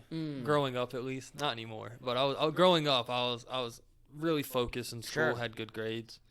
And I would every once in a while, I'd throw something out there, get a laugh from the class. But I wasn't that kid that was just like every day you're like, oh, he's going to say something funny today. Right? I wasn't that. It was just every once in a while I'd say something to a friend, get him to laugh. But that was it. Of course. No, and I mean, dude, it's weird. And I'm sure you know this too, dude. You have that one friend that's way funnier than you. Like, that doesn't even make sense. Like, and they're not a comedian. Yep. They'll never do comedy, but they will always be funnier than you. And it's so depriving. It really is, because number one, you want your friend to go up and do comedy. Right, especially after doing it, and you're like, hey, no, if you did this up there, you would kill. You should do it. But then they never do. But then also, it's like, what's even the point? Yeah, I'll never be this guy. Right, he's hilarious, and he's not even trying to do stand-up. And it's like, I'm out here trying to write new jokes and just eating shit the whole time, and everyone's not laughing. Well, that's a weird thing about comedy, is that you almost can't try to be funny. Right. You have to be funny. That was one of the things at the same open mic on Thursday. Sure. I had an idea in my head. I didn't write anything out for it and everything. I wasn't going to tell it that night. I was just going and talking. I was like, fuck it, we're going to say it. And just threw it out there. And it was real and everything. Like, it was a whole real moment and all of that. And it did great. Sure. And I was like, oh, okay, this is what they're talking about. Just be authentic. Talk about what really happens. And just be yourself. And I did that. And that joke did good. I was like, wow. Yeah, I mean, it's tough though when, you write something down at like a show and it works at that show. Right. But you need context for that joke. And sometimes that context is only there in that crowd. Right. So it's difficult to just do improv like that sometimes because you can't carry it over. That was the thing with the crowd work bit. Right. Is I wanted to, now that I've been thinking about it, I was like, I want to just do that again. Sure. And have that same exact thing, but like, it's not going to happen. You can't recreate it like that. But I was like, 'cause I remember I asked the lady what she did for work. Mm-hmm. And she was like, I'm a creative director. And I'm kind of an idiot. I was like, what does that mean? Right? And some guy in the front row just yelled, porn. And I was like, and I looked at her and she was nodding. And I was like, it is? It's porn? And she's like, yep. And I was like, hey, you need models? And everything. But I was like, I would love to have like a moment like that. Like, right. And one of the things I hate too about getting off stage is I've thought of so much more funny stuff I could have said to her. Right. I could have kept going. Like, it's I've been the thinking worst. about it. Like, when I was like, can I model for you? And say something like, oh, I have pretty nipples. And then pull up my shirt and all this stuff. And I was like, that would have been hilarious. But I was like, I thought about this the next day. Right. And I was like, oh, fuck. yeah. I hate when that happens. Yeah, and then dude, it will come to you in the worst moments. You're like taking a piss, you're in the shower, or you're taking a shit, and you're like, In the shower. fuck, I could have Still in said the this. Right, or whatever you're fucking doing, right? But did you ever? Do you just want to be a comedian? Like, is that your end goal through this whole thing? I think it's definitely the end goal, Sure. but I would love to do other stuff. What stuff would you like to do? I've had an idea for a TV show. Yeah. I'm not going to get too into that. Sure. I do want You to try can and if you want to. eventually make it. Sure. But I'll do a little bit. I wanted to create an adult animation because I love watching those. Of course. Like just like a Family Guy, or my big one was like Rick and Morty, Archer, stuff like Sure. that. And I really like Archer for the cartoon realism where Yep. you know it's fake, Sure. but it also looks like, oh no, this is a real person. Right. I don't know too much about Archer. I'm a big Rick and Morty fan. Oh, Rick But and I Morty. I could see you doing really good voice acting. Oh, thank you. You know what I mean? You could definitely play some sort of character in an adult animation series. But I've had this idea just to create my own, like this one show Sure. idea that's been sticking with me. Do you want to talk about it? Sure, I'll talk about it a Dude, little bit. fucking give me the concept. But it was I'm gonna call it Ranch Hands. Ranch ants? Yes, Ranch Hands. Ranch ranch hands. And what it would be, an adult animation that follows around 3 ranch hands working on this South Texas ranch. And you would get to see just, bar fights, rodeos, and just random cowboy shit throughout Sure. the whole series. Did you watch a lot of regular show and Adventure Time growing up? Did you watch any of did those? not. You did not? No. Really? I was more a Nickelodeon kid. Oh, you were, so you were big into the SpongeBob. Yeah, And- SpongeBob. And then, like, the real-life shows, too. Like, have you ever seen, like, Wizards of Waverly Place? Yeah, and of course, stuff like of that. course. Shows like that. I was Mhm. watching a lot of those. But, yeah, I wasn't a big Adventure Time or anything like that. Wow, because a lot of those guys are really good at animation. A lot of them are great at voice acting. Mark Hamill's in all of them. Really? So yeah, Mark Hamill, he plays a gorilla in regular show. Mark Hamill, he plays some sort of villain in Adventure Time. But those shows are just really like the start. Gravity Falls too is that's excellent. a good one. I did watch that one growing up. Fantastic. I mean, Incredible show. fantastic. Did you watch Inside Job at all? It's a Netflix show. I don't believe so. Wait, Inside Job. Start talking about it. Once you said it, I So, think the name's clicking. Yep. Bobby Lee voice acts one of the characters, and it's about just any conspiracy theory that's out there. It's true, and it's about the people who do the conspiracies. Yes, it's the one about the deep state. Right? Yes, the deep state. Yes, I have seen they that. got canceled. It did get canceled? It got canceled. I remember they put out the second season, Dude, it's which was so hilarious. good. I mean, it was so good. It was a fantastic show. But the reason why I brought that up is the girl who made that show worked on Gravity Falls, worked on regular show, was a big part of Adventure Time, and sort of this was her first show, and it fucking got canceled, which sucked ass. But another big show was Close Enough, which just got canceled. I don't know if you know about Close Enough. No, I don't. I've never even heard of that one. No, it was an HBO. They fucking marketed it like shit. It was a HBO Max original, and it was the creator of regular show, and it was excellent. It was another very good adult animation series, but they fucking I don't know why they shut down all these animation shows, because I feel like there's still a really big, huge. I mean, there was big demand. There were people like signing protests to bring back Close Enough and Inside Job. Because they're good show. I like them too, and that's one of the reasons I wanted to create one. Yes, Is because you can do more with it than you can with real actors. of course. You can make some if it's animated and you're making it up. You can make some crazy shit Yeah, happen. of course. And everyone's like, "Oh yeah, it's a cartoon. Yeah, that's what happens." Right. Have you seen Mr. Pickles on No, HBO? I've not seen Mr. Pickles. Oh, that one's it's insane. It's about this little disabled boy. Yeah, and I'm and, hooked. And yeah, that got me too. And then his pet dog, who's like this demon. Sure. It's like the satanic dog and everything. And it's like, but it's the sweet little boy, like disabled Sure. boy with like the leg braces and everything. And then he has this satanic dog that's like the whole show is like him doing like normal, the kid doing normal stuff, Sure. and it's in the background the dog's just like killing people, and has prisoners under his doghouse, and it's a hilarious show. Dude, that sounds fucking funny. It's on HBO. You should. Oh yeah. I remember I kind of screwed up. I was watching that one, and I was on mushrooms when I was watching it, which was not good because it's a show about a satanic murdering dog. So when I was watching it, hilarious. Sure. When I went to sit outside and just enjoy nature, terrifying because it was all coming back to me. I was like, no. Right. I had to like run inside and get away from it. I think I went inside and threw on Rick and Morty to kind of like reset. Right. Because I was like, hey, no, we can't have that in our Sure. head right now. Threw on Rick and Morty and watch that. Dude, I have to pee so bad. We can take a break and then come back if that's all right. Yeah, all right, sounds we're going to take a little break, ladies and gentlemen. And we are back. We were talking about some of the adult animation shows and stuff like that. Dude, what would you want to be on that show? Would you just want to be like the writer? Would you want to be the writer, director, voice actor? I think I would like to be a part of it too. Sure. Definitely want to be the just create it and write it myself. Right.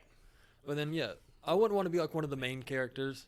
I think Right. I would let someone else do that. But I would Sure. definitely want to put some small parts for myself in there. Just where I can just be in it. Right. Did you I don't know why I didn't bring this up. Did you watch F is for Family? I think I've seen a few episodes. I haven't really watched. That's Bill Burr's show, Yeah, right? Bill Burr's show. Ted, the reason why he brought that up is because he's the main character, he's the director, and he's a writer. And he plays side characters as well. Oh, really? He does both? Dude, there's this one episode where he goes to confession, and it takes place in the 70s. I think you know that, but... And he plays the pastor. And so it's the whole episode is Bill Burr talking to Bill Burr. And it's so good. Like, it's so good. It's funny. It's really originally told because it's interrupting through the confession. I mean, it's just... some of those episodes of that show, I mean, are some of the best episodes in television, let alone adult animation. Yeah, I really love that show. I'll have to go back and watch some more. Yeah, the problem is with that show is that the ending sucks. Up until that ending, it was still good, but the ending sucks because like 4 of the main characters died while recording. Like not like the actors. The actors died, and for whatever reason, all of them were black. So it would have just been like half of the cast died, Right. and all the characters were black. So it would have just been a white show. Like it was.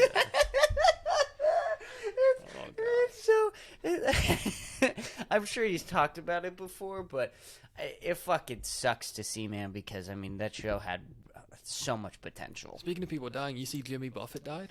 Jimmy, I know that name. Why do I not put it? He's he was a musician. Oh, Have you yeah, ever been Jimmy to Buffett. Margaritaville? Yeah, oh, Margaritaville. There we go. Thank you. He died last night. Dude, he last night? Yeah. Jesus. Yeah, I don't know too much. I know Margaritaville, obviously. My mom was really upset. Your mom was really My mom loved his music. Did she call you? No, I had to tell her. Yeah, no, I was like, oh, God, this isn't going to be good. I remember I texted her this morning when I was at work, and I was like, they got Jimmy Buffett. What'd she send back? Was it a text message? Did she call you immediately? Was just text message, but she was so upset. Because she loves his music. Sure. And she's been to see him live and everything, and would dress up and have fun at the shows. And it was sure. Like, hearing that, I knew once I saw it too, I was like, oh, she's going to be so sad. That's funny that just like one of your idols is Margaritaville. Right. Have you ever been to a Margaritaville? No, the I have restaurant? not. Mm-mm. They're interesting. Are they really? It's pretty good food. But also, I want to go back to one once I turn 21 and drink there. Sure. But it's a pretty decent restaurant. Yeah. It's where they all have this like hurricane bottle in the middle, because one of his songs, I can't remember exactly which one it is, and then randomly throughout the night the clouds will darken and the bottle will just come out and put like drinks into a giant pitcher. Whoa. Yeah. That's sick. Have you ever been to Dick's? Yeah, I mean the sporting goods store. No, the restaurant. Oh no. I have not been to Dick's. No, would they where it's the staff are assholes to you. Oh. Those are. I've only been once, and it was an amazing place. Really? Because you're sitting there, you're ordering, they're like, "What the fuck can I get for you?" Like, or not like that, but they're like, "Yeah, what do you want?" Really? And you're like, can I get a straw? And he's like, "No." And then I remember my buddy asked for a straw, and he came back with like a handful of them and just threw them at my friend. What? Yeah. Did a comic open up this restaurant? I don't know, but it's incredible because normally a restaurant staff's supposed to be all nice, right? And they're That's good. purposely assholes. And they have these giant white hats that you can wear. Well, you do wear. They get it and they write jokes about you on it, and then make you wear it. I think for mine, he drew his hand, and it said, "This is my best friend," and then I was wearing a hat with the handprint saying, "This is my best." I remember there was we had a friend that went and her hat said, "Easier to get into than community college," and they just do a bunch of stuff like that, and they're assholes the whole time. It was a great place. I remember we were in Gatlinburg when I went, and I had nachos. We got boxes, and we were getting ready to leave. And instead of like dumping the nachos into my box, I kind of just picked up the paper that they were on and just put that in the box and closed it. Right. But there was like 2 chips like kind of hanging out. Like you could see like they were like hanging out the box and everything. The guy looked at me. He's like, "Dude, do you want a job?" He's like, "That's the no fucks attitude that we want here." It's a great restaurant though. That one's good too. Great food. Really? Shitty service, but great food. Really? That makes it even better. Oh yeah. I don't know. I want to see. You said you can look stuff up here? Yeah, absolutely. Is there one of them local? Not local, but one near here? Sure. Don't. Dick's.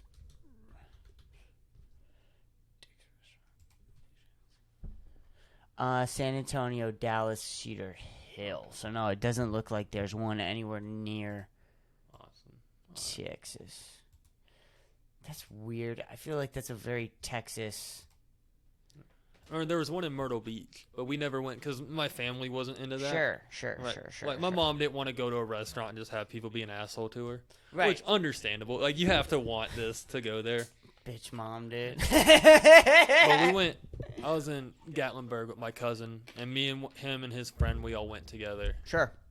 And it's a great time because they're sitting there messing with you the whole time. Right.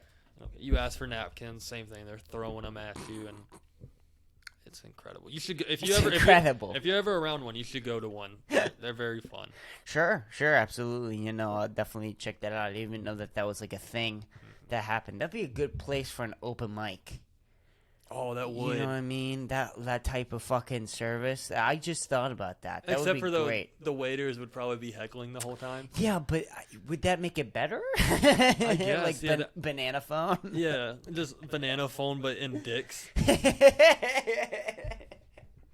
And instead of like comedians writing the roast for you, it's just the waiters walk by and coming up with them.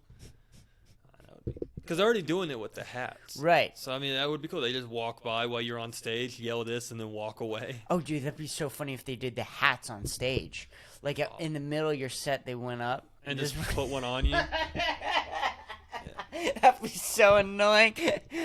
Oh, my God. No, that's fucking hilarious, man. That's really fucking... I've never... I just want to know who opened it. Yeah. I mean, we could look it up, could we? Yeah, if you want to know. I'm kind of interested in this, too, now. Okay. Honestly. Who came up with dicks? Who came up with dicks? This is It sounds like something a comedian would do. Richard Dick Chase. Oh, well, that makes sense. In Dallas, Texas, 1985. Oh, you're right. It is a Texas thing. Dude, it is a fucking... I feels like it's just weird that it's not in fucking Austin. Right. I mean... I don't know if Austin would like that, though. The people here. If they would just want some asshole bringing them food. Yeah, that's true.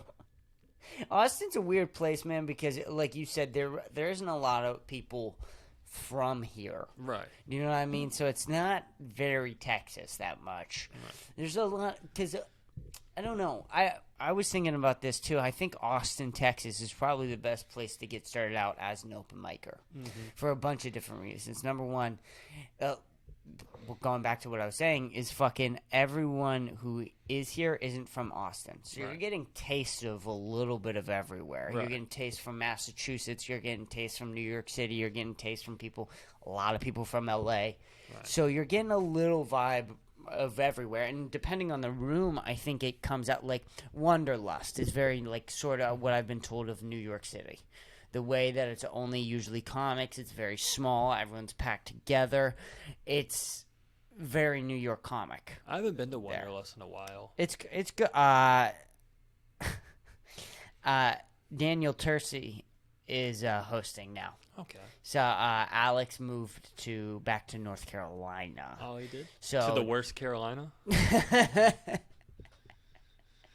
That's what South Carolina's about to whoop them in football today. Oh, that's what's gonna happen. That's what we're playing. Oh, is that you're getting excited for that? So it's a big game. Right? Yeah. It's not only is it just it's the first game of the season. It's state versus state. Dude, I think you're the first comic I've met who's into football. Really? Yes. I think it's just with how I grew up, because I grew up playing football. Sure. And I grew up in the Southeast, which, I mean, if you know anything about football, they love football in the Southeast. Were you planning on doing football in college? I wasn't good enough. You weren't good enough? It was one of the I mean, you see how I look. I looked like this in high school, or size-wise, and I played offensive line. So it was like, it wasn't going to happen. Which, it sucks. So I did love playing it. Sure. And would have loved to kept playing, but now I'm doing this. You know what I mean? If I would have gone on to play or something, I wouldn't be in Austin doing comedy right now. Do you think the amount of football that you played probably helped you a little bit with comedy? Because, fucking up my brain? Yeah, fucking up your brain a little bit. Oh, the brain damage? I think so. Probably. You think so? Yeah. I remember I used to headbutt people on purpose. Like, you're not supposed to hit with your head. One of the things I would do, I would have my helmet on and everything. I'd walk up to, like, a freshman. I'd grab his face mask like this and just... and I was joking about it. I was like, You are from Florida. I was building up a tolerance. Right. I was like, if I keep hitting my head very slightly over small periods of time, if I do have a big hit on the head, I was like, I won't get a concussion. And that was my logic. And I don't know how. I don't think that's how it works. Yeah, looking back, I don't think so either. But I don't think I ever had a concussion.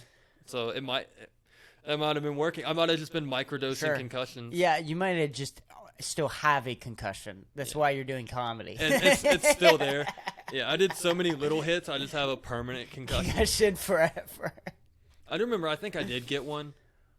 But it was kind of... This is when I was playing in South. You don't remember. No, I remember everything clearly, though. Sure. But I was playing in South Carolina, a very small school. We didn't really have an athletic trainer. Sure. I went and I hit this kid, and we hit kind of heads. No, like, I wasn't trying to. This wasn't, like, in Florida when I was just doing it on purpose. Right. I think we just hit, and our heads happened to hit. I ended up on the ground. I stood up.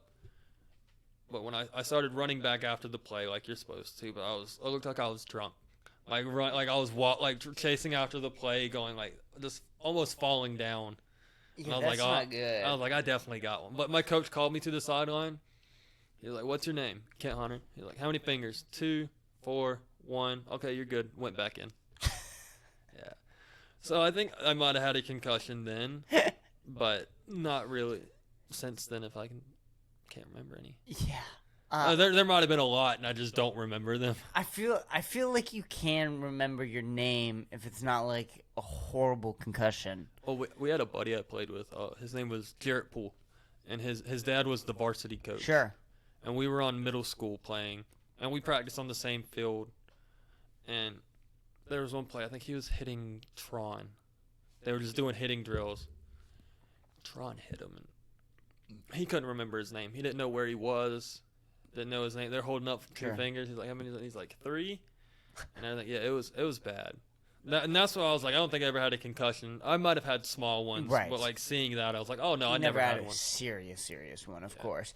The concussion test sort of seems like the sobriety test with drunk drivers. Like, you know how there's always that story of that one guy who's like, I was pulled over, I was 6 shots in, and I made it through. You know what I mean? Like, some people can just do it better. Sure, of course. Dude, that concussion shit is scary. Mm-hmm. It's fucking scary. The amount of football players that just go home and smack the shit out of their wives, I mean, they're like men in the 50s. Right. You know what I mean? And that is one thing, looking back at it, like, I was an idiot for doing. Sure. Like I said, when I was doing the thing with the freshmen and grabbing them, and that's like, I shouldn't have been doing that. Because at that point, too, it's not just me, like, having fun, Sure. maybe messing up my own head. I was like, could have fucked up a freshman or two in that.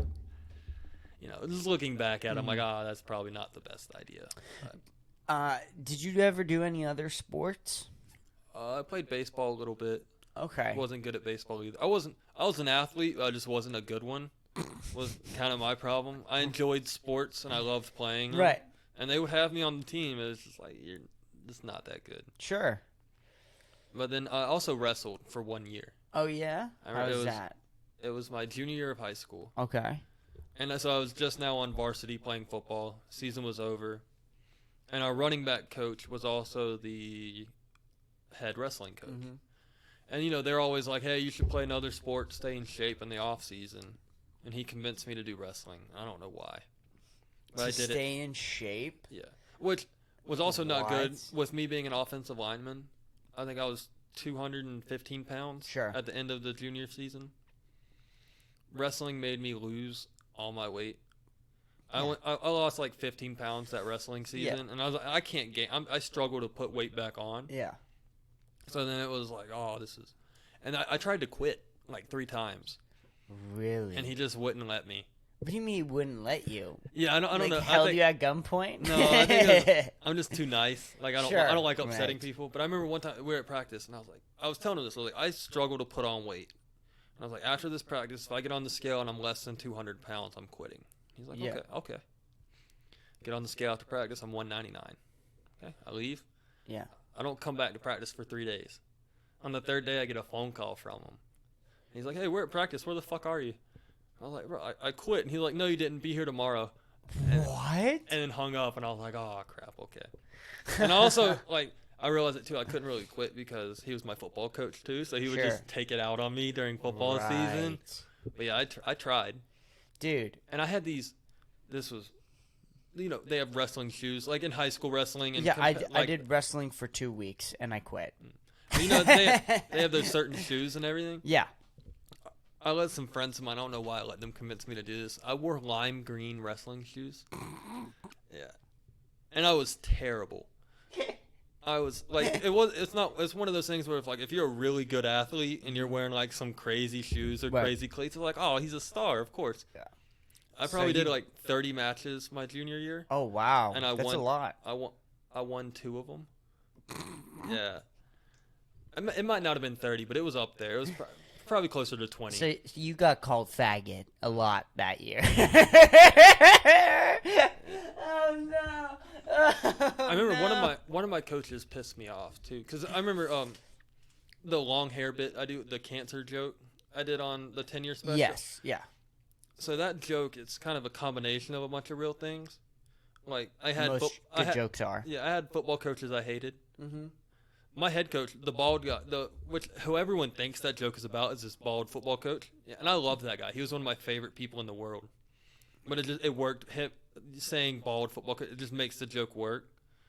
But I had football coaches I hated, and he was one of them. And he was like the JV wrestling coach too. And I won my first match. I finally won a match. And I'm off to the side. And he just looks at me and he's like, "You shouldn't be proud of that." And I'm like, "What the? Why would you say that to a kid? Too? You know what I mean?" Yeah. Like, yes, I understand. I am terrible. Yeah. But I just won the first wrestling match. So I was like, he's sitting there like, "Hey, don't be proud of that. What's wrong with you?" And I was like, "This is a terrible coach." And that's one of the things. I think the joke is mainly written about him. The one where I'm like, I hate this guy. Yeah. It's like I think he was my big inspiration when I was writing that one. I was like, fuck him. We're just Right. But everyone thinks it's about this other coach that I loved, and I was like, I hate that. Because I had people texting me like, you wrote this about Coach Sutherland? And I was like, no, I loved him. Are you still in contact with people in high school? A few. A few, I yeah. had a close-knit friend group. Sure. Our little group chat, we kind of still Sure. talk. Still falling off from that, too. Right. But not really. Yeah. Does anyone from your high school reach out to you? Dude, this is gonna be so. I feel like this is a dumb question, but I'm gonna ask it anyway. Does anyone from high school see you on Kill Tony and fucking reach out to you? And Yes. say, they do. I had some No way. I had some- What? people I used to not really hung out with. I knew who they Sure. were. They knew who I was. Like, Sure. I wouldn't say we were friends, but we knew each other. I'd go to a party. I knew who they were and everything there. I remember I went up, did my first episode. It came out, and I had 2 or 3 of them texting me, and like, you were on Kill Tony, and I was like, you watched this? I was like, I didn't know like any of them did, and I haven't talked to them since high school, and they just randomly hit me up. I was like, oh my god, I saw you. That was crazy. Wow. I think What'd that feel like? that was nice, just seeing like, Nice. okay, people know, like. People I went to Right. high school, and they're saying they've talked to me too. They never really saw me as a comedian in school. Sure. 'Cause like I said, I wasn't a class clown or anything. So when I started doing stand up, it surprised a lot of people. So that was the one thing when they saw that, and they're like, "Holy shit!" And they were texting me, telling me good job, and I was like, "Oh, this is nice."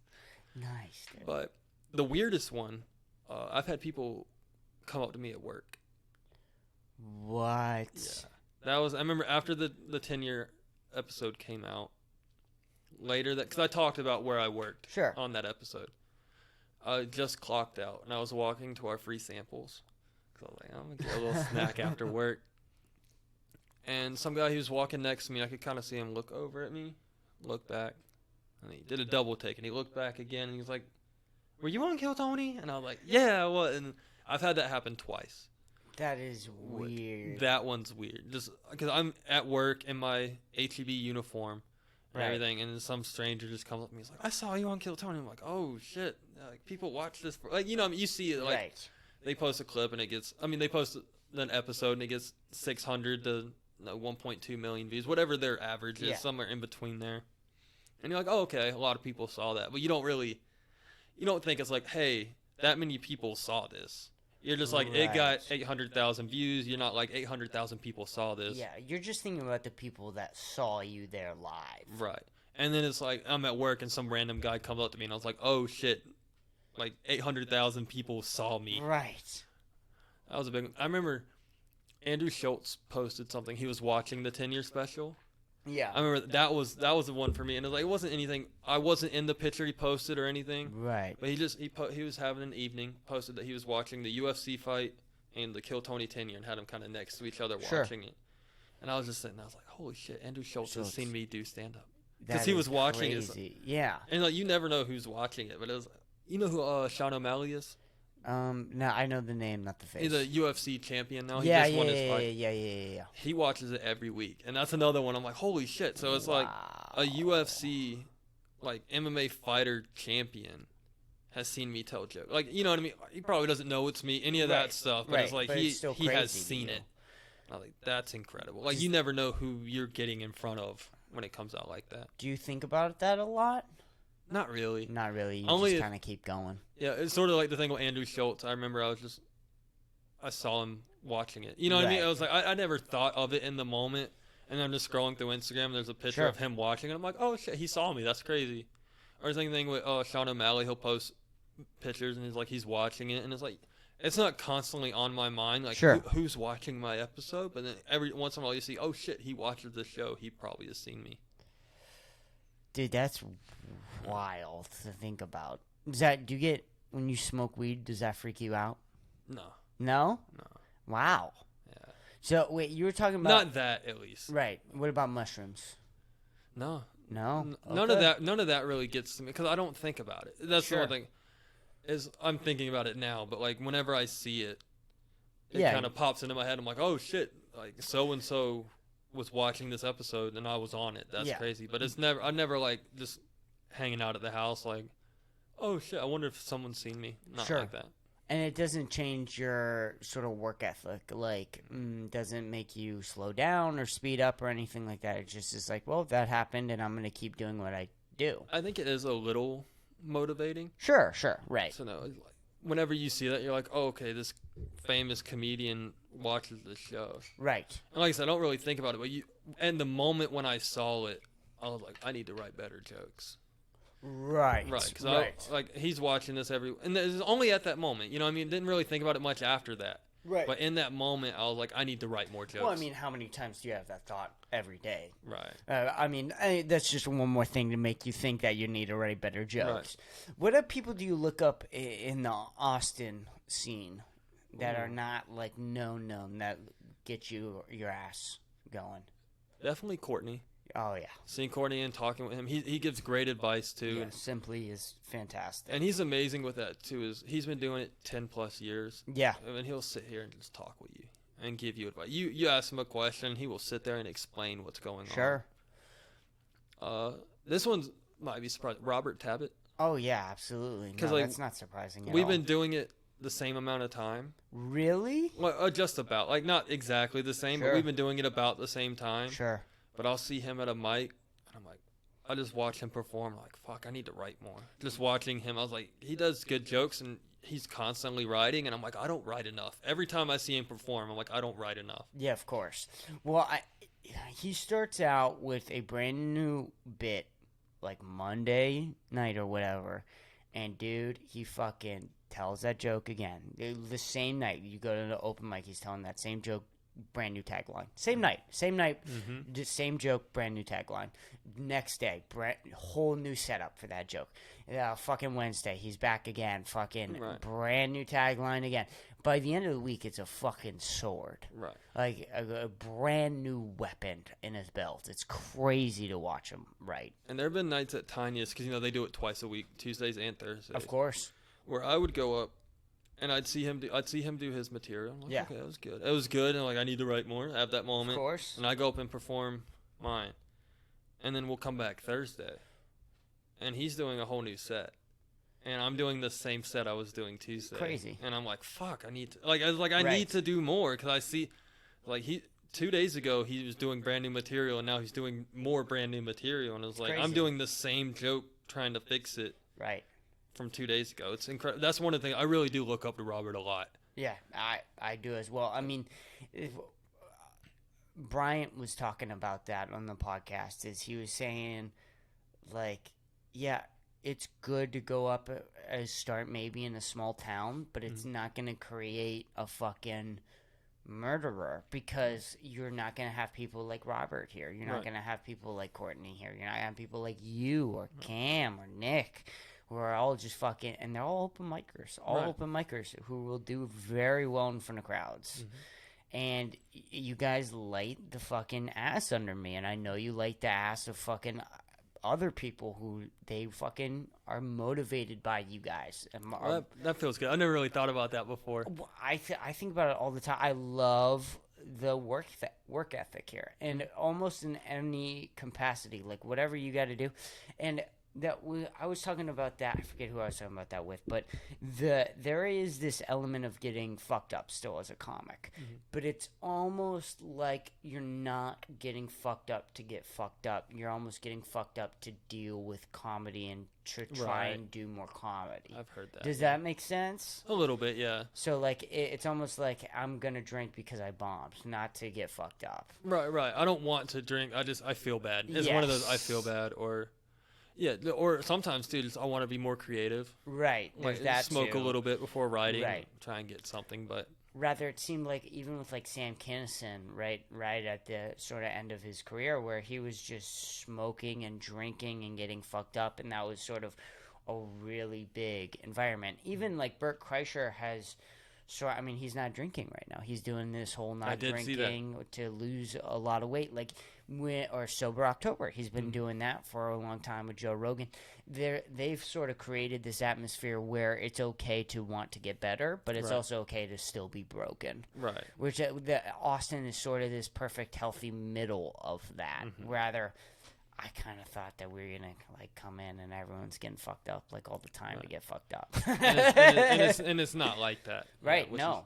Well, I mean, I just always expected that. Like right now, like when I was like, "Hey, do you want to do a podcast?" Every comic was gonna want to get drunk.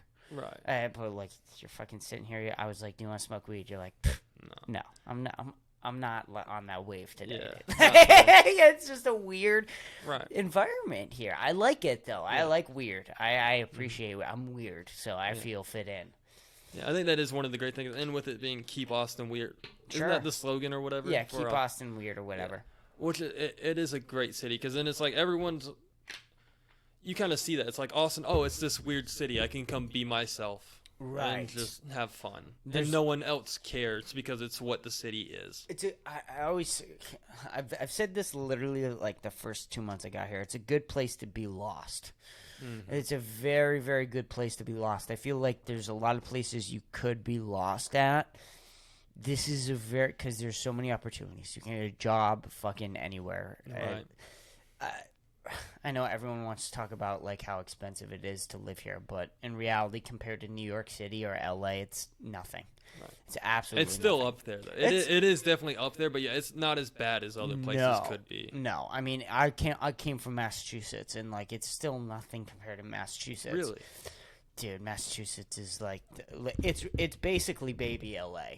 It's cold LA, so it's just. I thought Austin was baby LA. Yeah, I mean it's like it didn't used to be, but it's sort of become this sort of more corporate, like not necessarily like woke corporate, but just like very like corporate. There's only banks that are there. The companies that stay open or that do open stay open. They never close down. It's not like here where it feels like every day there's a new company that opens up and shuts down. And restaurants the same way too. There's always so many. That's one of the things. Like, oh, this is a really good restaurant, but you don't know if. And I'll tell my family, like, hey, I need to take you here whenever you come here. And you don't know in 3 months if they come to visit if it's still gonna be there. No idea, no clue. Rather in Boston, if you are open, you just stay open. It's a very weird place to fail because they have all these like different tax breaks and shit like that, and it's all. Massachusetts is one big scam. As well, it's one big scam. If you ask like people what is Boston, what they're proud of Boston, they're proud of colleges there, which college is just one big scam. And then they're proud of their sports, but all their teams cheat. Right. Exactly. It's just one big scam all around. They have this idea that it's a fantastic place to live, and it's a shithole. I hate Massachusetts. But I wish there was more sports teams here in Austin. Yeah, no, I know that for you. You're probably because you're a sports fan, but there's a reason why comedy does so well here. There's a reason why music does so well here is because the people don't have anything else. Right. So I almost wonder if we did have some sort of sports team. If it would cause it to decline? Yeah, sort of thing. I mean, you have the Dallas Cowboys, but that's Dallas. Right. But I mean, there are a lot of Cowboys fans here, but there is not a sports team here. There's no one for you to root for. So if you want to root except for something, UT. I mean, there is UT, but it's UT. A UT fan. Right, have you met one? No, exactly. Yeah, it's and that's the one thing. Oh, sorry. No, go ahead. But as a South Carolina fan, it's like I don't want to go watch UT play. Right. I want to watch my team play. Fuck these guys. Like, you know what I mean? Right. I don't want to pay and go to a game to watch some team I don't care about play another team I don't care about. Sure. Right. I prefer. That's one of the nice things that was living in South Carolina was I could go see my team. If I had the money and free time that weekend, I was like, I could drive to Columbia. It's an hour and a half drive and go watch my team play. Sure. That's some people love sports. Right. Like some people really, really, really love sports. I think that's how it was with football. I'm not like that with all sports. Sure. I'll sit down and watch a baseball game, right, or something, but it's mainly football. Yeah, I'm not a big sports guy either, but I do like the UFC. I like watching just people fucking beat go the shit at out of it. each Yeah, other. like come on, who wouldn't like to watch that? I mean that it's hard to almost compete with other sports because that's just football's fun too, but I mean everyone is getting CTE, Right. so I mean there is that element of it that's a little And they exciting. call it like with other sports, like, oh, it's a battle or whatever, and it's Right. and sure it is, but it's not like UFC where it's like, no, this is an actual battle. They are trying to kill each other. People die. Right. People accidentally die doing boxing and UFC and martial arts, where they're gone. They went in. They're both the same, profession, and one of them just dies. You don't hear that with like soccer. No. You know, what I mean? No one dies during a soccer game. No one dies playing football. No one. Could you imagine if comedy was like that? You would go in with another comic and one of you would die. Right. Like that would be so scary. It's like and not like a every time thing, but it's like it's like I could step on the stage tonight and not step off. That would be insane. How many not many jobs are like that. Not a lot of them. But that was the weird thing with COVID, right? It was like with grocery stores or whatever, is people at the beginning thought that everyone was going to die. So if you were working during then, there's a chance of you dying. And it's like you normally wouldn't get that working at. I think during COVID I was working at McDonald's. Right. And it was like, I'm working at McDonald's. I don't go into work thinking, oh, I could die today. Right. But it was a fucking.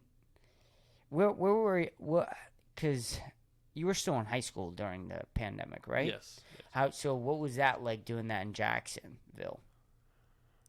It wasn't that weird. I mean, I remember we saw other schools were taking time off. Sure. But we were coming up on our spring break, and we would see like all these schools in Georgia. They're just adding 2 weeks to spring break. Sure. I was like, oh, that sounds dope. You know what I mean? Just 2 more weeks out of school, go party at the beach some more, and then come back.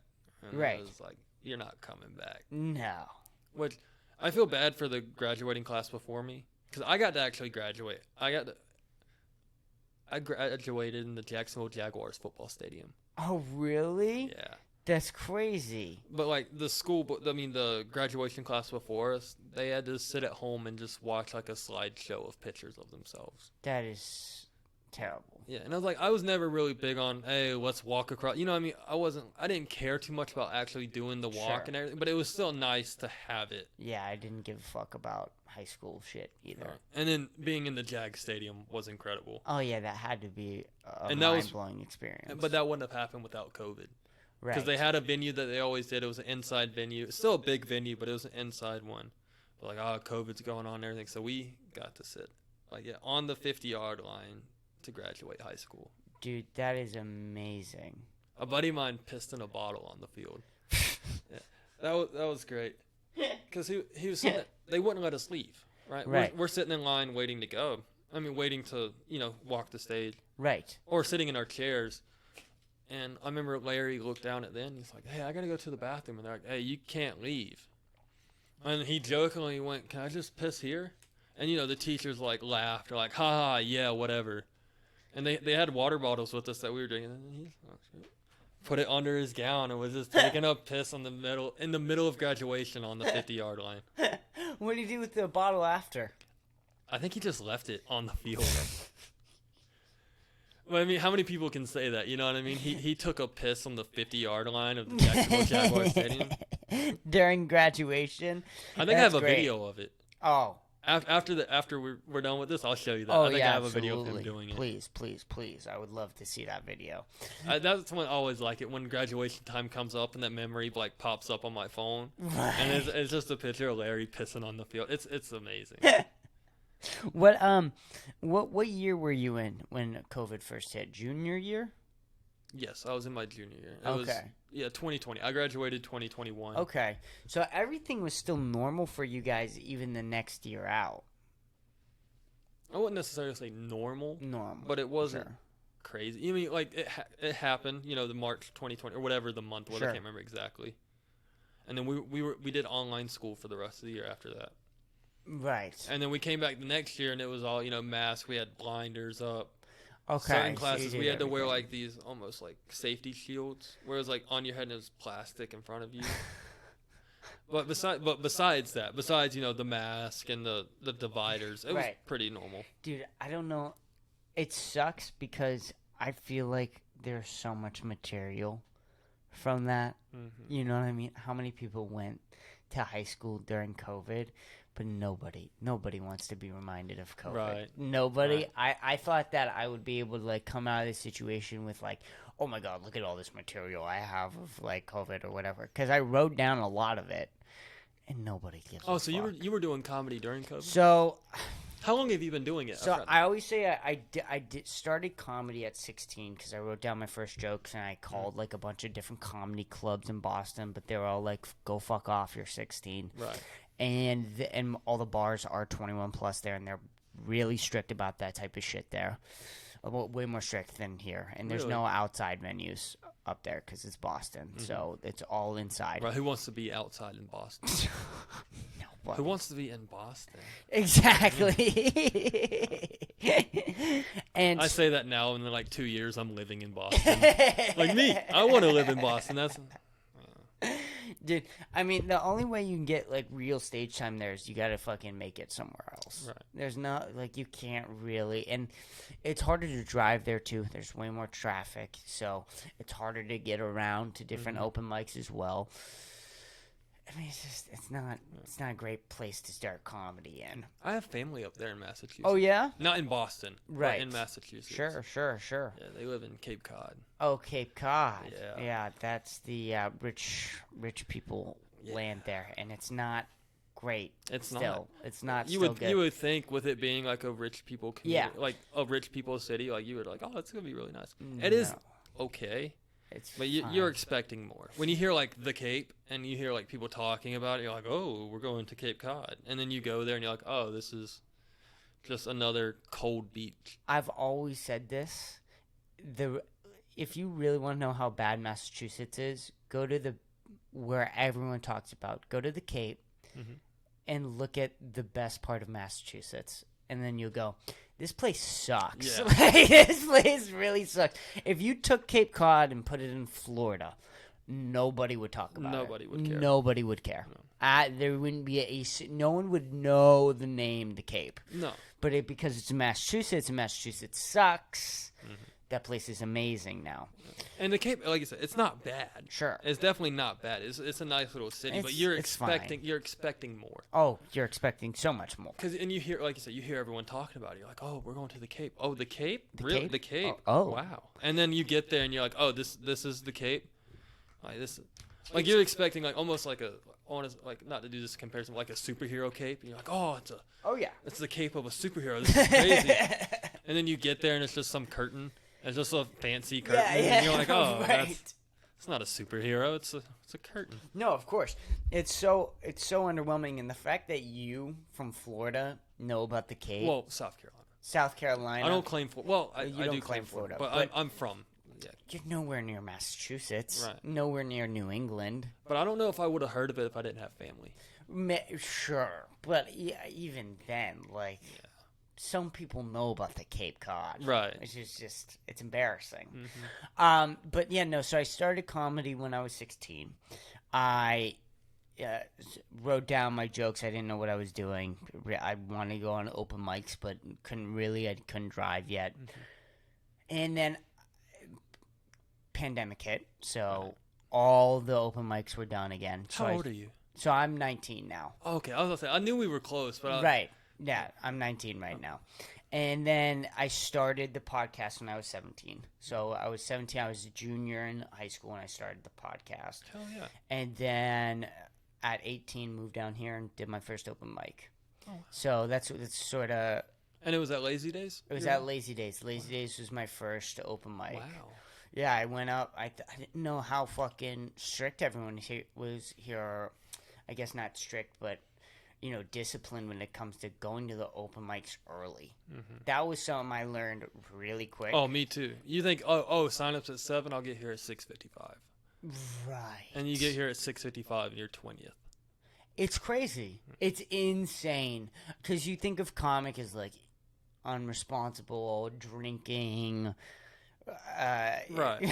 You think, like, no one cares. Like, there's no rules. Right. You don't think there's rules. And then it's like, no, you got to be here early. Dude, there's so many people doing comedy here. So many people are determined. It's crazy. Like if you go to Kill Tony, like whenever you do go, you'll see it. There's 200 people signing up every week. Dude, that's the thing. Like, is it worth going to sign up? I mean, if you get up, for sure it is. But like, how many times you got to go and sign up before you get up? Yeah, I was going for a while before I got picked. Dude. And my first time was at Vulcan. Sure. And Vulcan's a 21 and up venue. Right. I had to sit outside.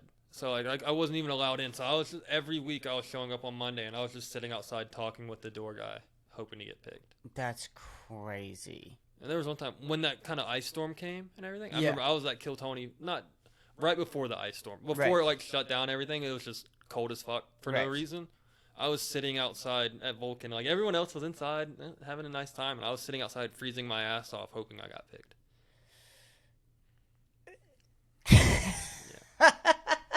That's one of those things. You gotta love it. You know what I mean? Dude, you have to love this so much to do shit like that. Like, that's so crazy.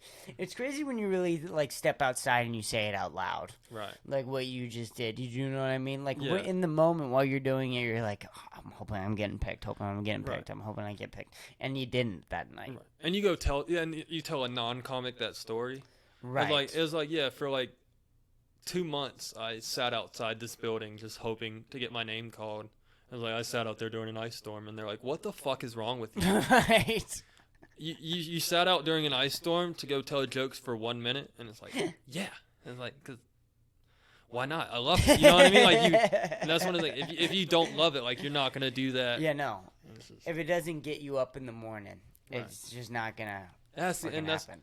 I think Bill Burr's talked about this too. It's like having a good set can get you through the week. Oh yeah, and that's how it was with like that crowd work I was talking about earlier. Everything went good. It was like since like work has sucked. Well, work sucked today, but it was like I remember that conversation with that woman. I was like, oh yeah, the crowd work. It was good. And it just kind of helps you get through it. Yeah, of course. And also, I mean, looking up to an open mic, like if you bomb and you're like, okay, so this is what I did wrong. This is what I did wrong. Now I'm gonna fix it tomorrow night, and like that will get you through. And then the next day, I mean, comedy really is sort of like a drug. There is that like drug mentality. Like that's one of the reasons why fucking addicts do so well at comedy is because it's that adrenaline rush that you get that you can chase. And I'm really, because comedy's always been an escape for me. Sure. Like I watched it way before I started doing it. Right. And it would be like, I'd have a shitty day at school. People making fun of me or whatever at school. Girlfriend breaks up with you, or you're older and it's like work was shit today. And it's like, oh, and you're just thinking about it. It's like, oh, this was terrible. And then I could go turn on a Netflix special, and then for that next hour, nothing else mattered. Of course. And it's like for that next hour, I was just all I was doing was laughing. I wasn't thinking about, oh, she left me, or I had such a shitty day today. I was just thinking about what he was saying and laughing. Do you care about like comedy movies too, or is it mainly just like specials? I like it. I like to laugh. You like to laugh, and I like making people laugh. That's a big one. I get so much happiness from making other people laugh. Sure, absolutely. But yeah, just in general, I just like to the same thing. Like I love watching Rick and Morty, right? And all this stuff because it makes me laugh, and there's just different shows and everything. It makes me laugh. I'm having a good time. It makes me feel better. Sure. Like they say, laughter is the best medicine, and it really is. Yeah, of course. But dude, it's crazy. It's just crazy, you know, how fucking dedicated people like you are here. Right. It's just, and there's so fucking many of you guys here. Shit, I had something else on the fucking top of my head. Oh, I wanted to talk about this with you. I'm sorry. I'm going to change topics really quick before we fucking wrap it up here. Okay. Sorry. That's why I fucking repeated myself. I was thinking about something else. And I have one question for you after this before we go to... of course. Did you hear you can't say faggot in Brazil anymore? Yeah, it's like 3 years in prison, right? It's like 3 to 5 years in prison. What a way to kill comedy. Right. Mark Norman would be doing like life in prison there. It's so crazy. And about, like, especially like Joey Diaz's type, who like they basically did comedy shows in prison. Right. Could you imagine getting extra time for saying faggot in prison? Right. I was like, oh, you said fag? Okay, you're going to solitary confinement. I was telling a joke, and they're like, nope, you're in there for another month. Right, right. And it's only supposed to be discriminatory based, so I guess only if you're bombing. Only if Right. if you're doing well, then and it's funny, you're good. But if you bomb, Right. no, I just wanted to, because it's really that crazy where comedy is like really fragile in that way. Where like if you do that one thing where it's like there's a law, Which is crazy. And I guess it is Brazil, too. But Sure, like, yeah, it's very I saw corrupt. people here celebrating that. Like, and I was like, okay, I mean, you want to Yeah. celebrate not saying a slur, yes, but also, like, you're celebrating them losing free speech. Or if they, I don't know if they had it in Brazil already. right? But it's like, they're like, oh, we should do that here. And it's like, no, we shouldn't. Shouldn't. You There's just, no reason to. that's what the First Amendment's for. Like, you can Right. say whatever you want and not go to jail, but, like, you might get your ass beat. Like, that's Right. for sure. Like, that's going to happen. But, like, no one's going to arrest you for saying something. Exactly. You're going to piss a lot of people off, and people might not talk to you. But, like, hey, That's your choice. it's your choice. Yeah, you Yeah, you have the wanna- right to say whatever you want. Yeah, you want to get your ass kicked for saying the N word? I mean, that's Go for it. Yeah, if Right. that's what you want.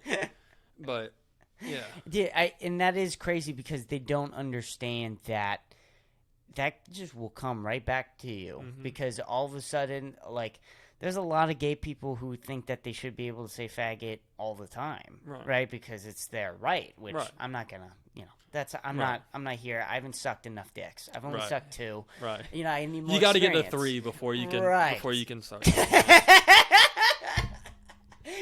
But you just gotta like it can come right back to you all the time. And dude, with you lose comedy because that's the thing with comedy is it's always been around too. It's like there was that one they had in fucking Native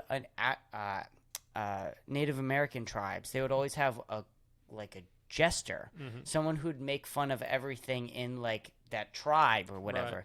because they thought that if something couldn't be made fun of or if you were deemed something else, then how are you gonna criticize it or make Right. it better? If that makes sense. If I Right. explain Yeah, that no, correctly. that makes sense. All right, well, that's it. I just wanted to say that. Okay. We'll talk about the faggot word. But you had a question for me? Yeah, ass or tits? Ass or tits?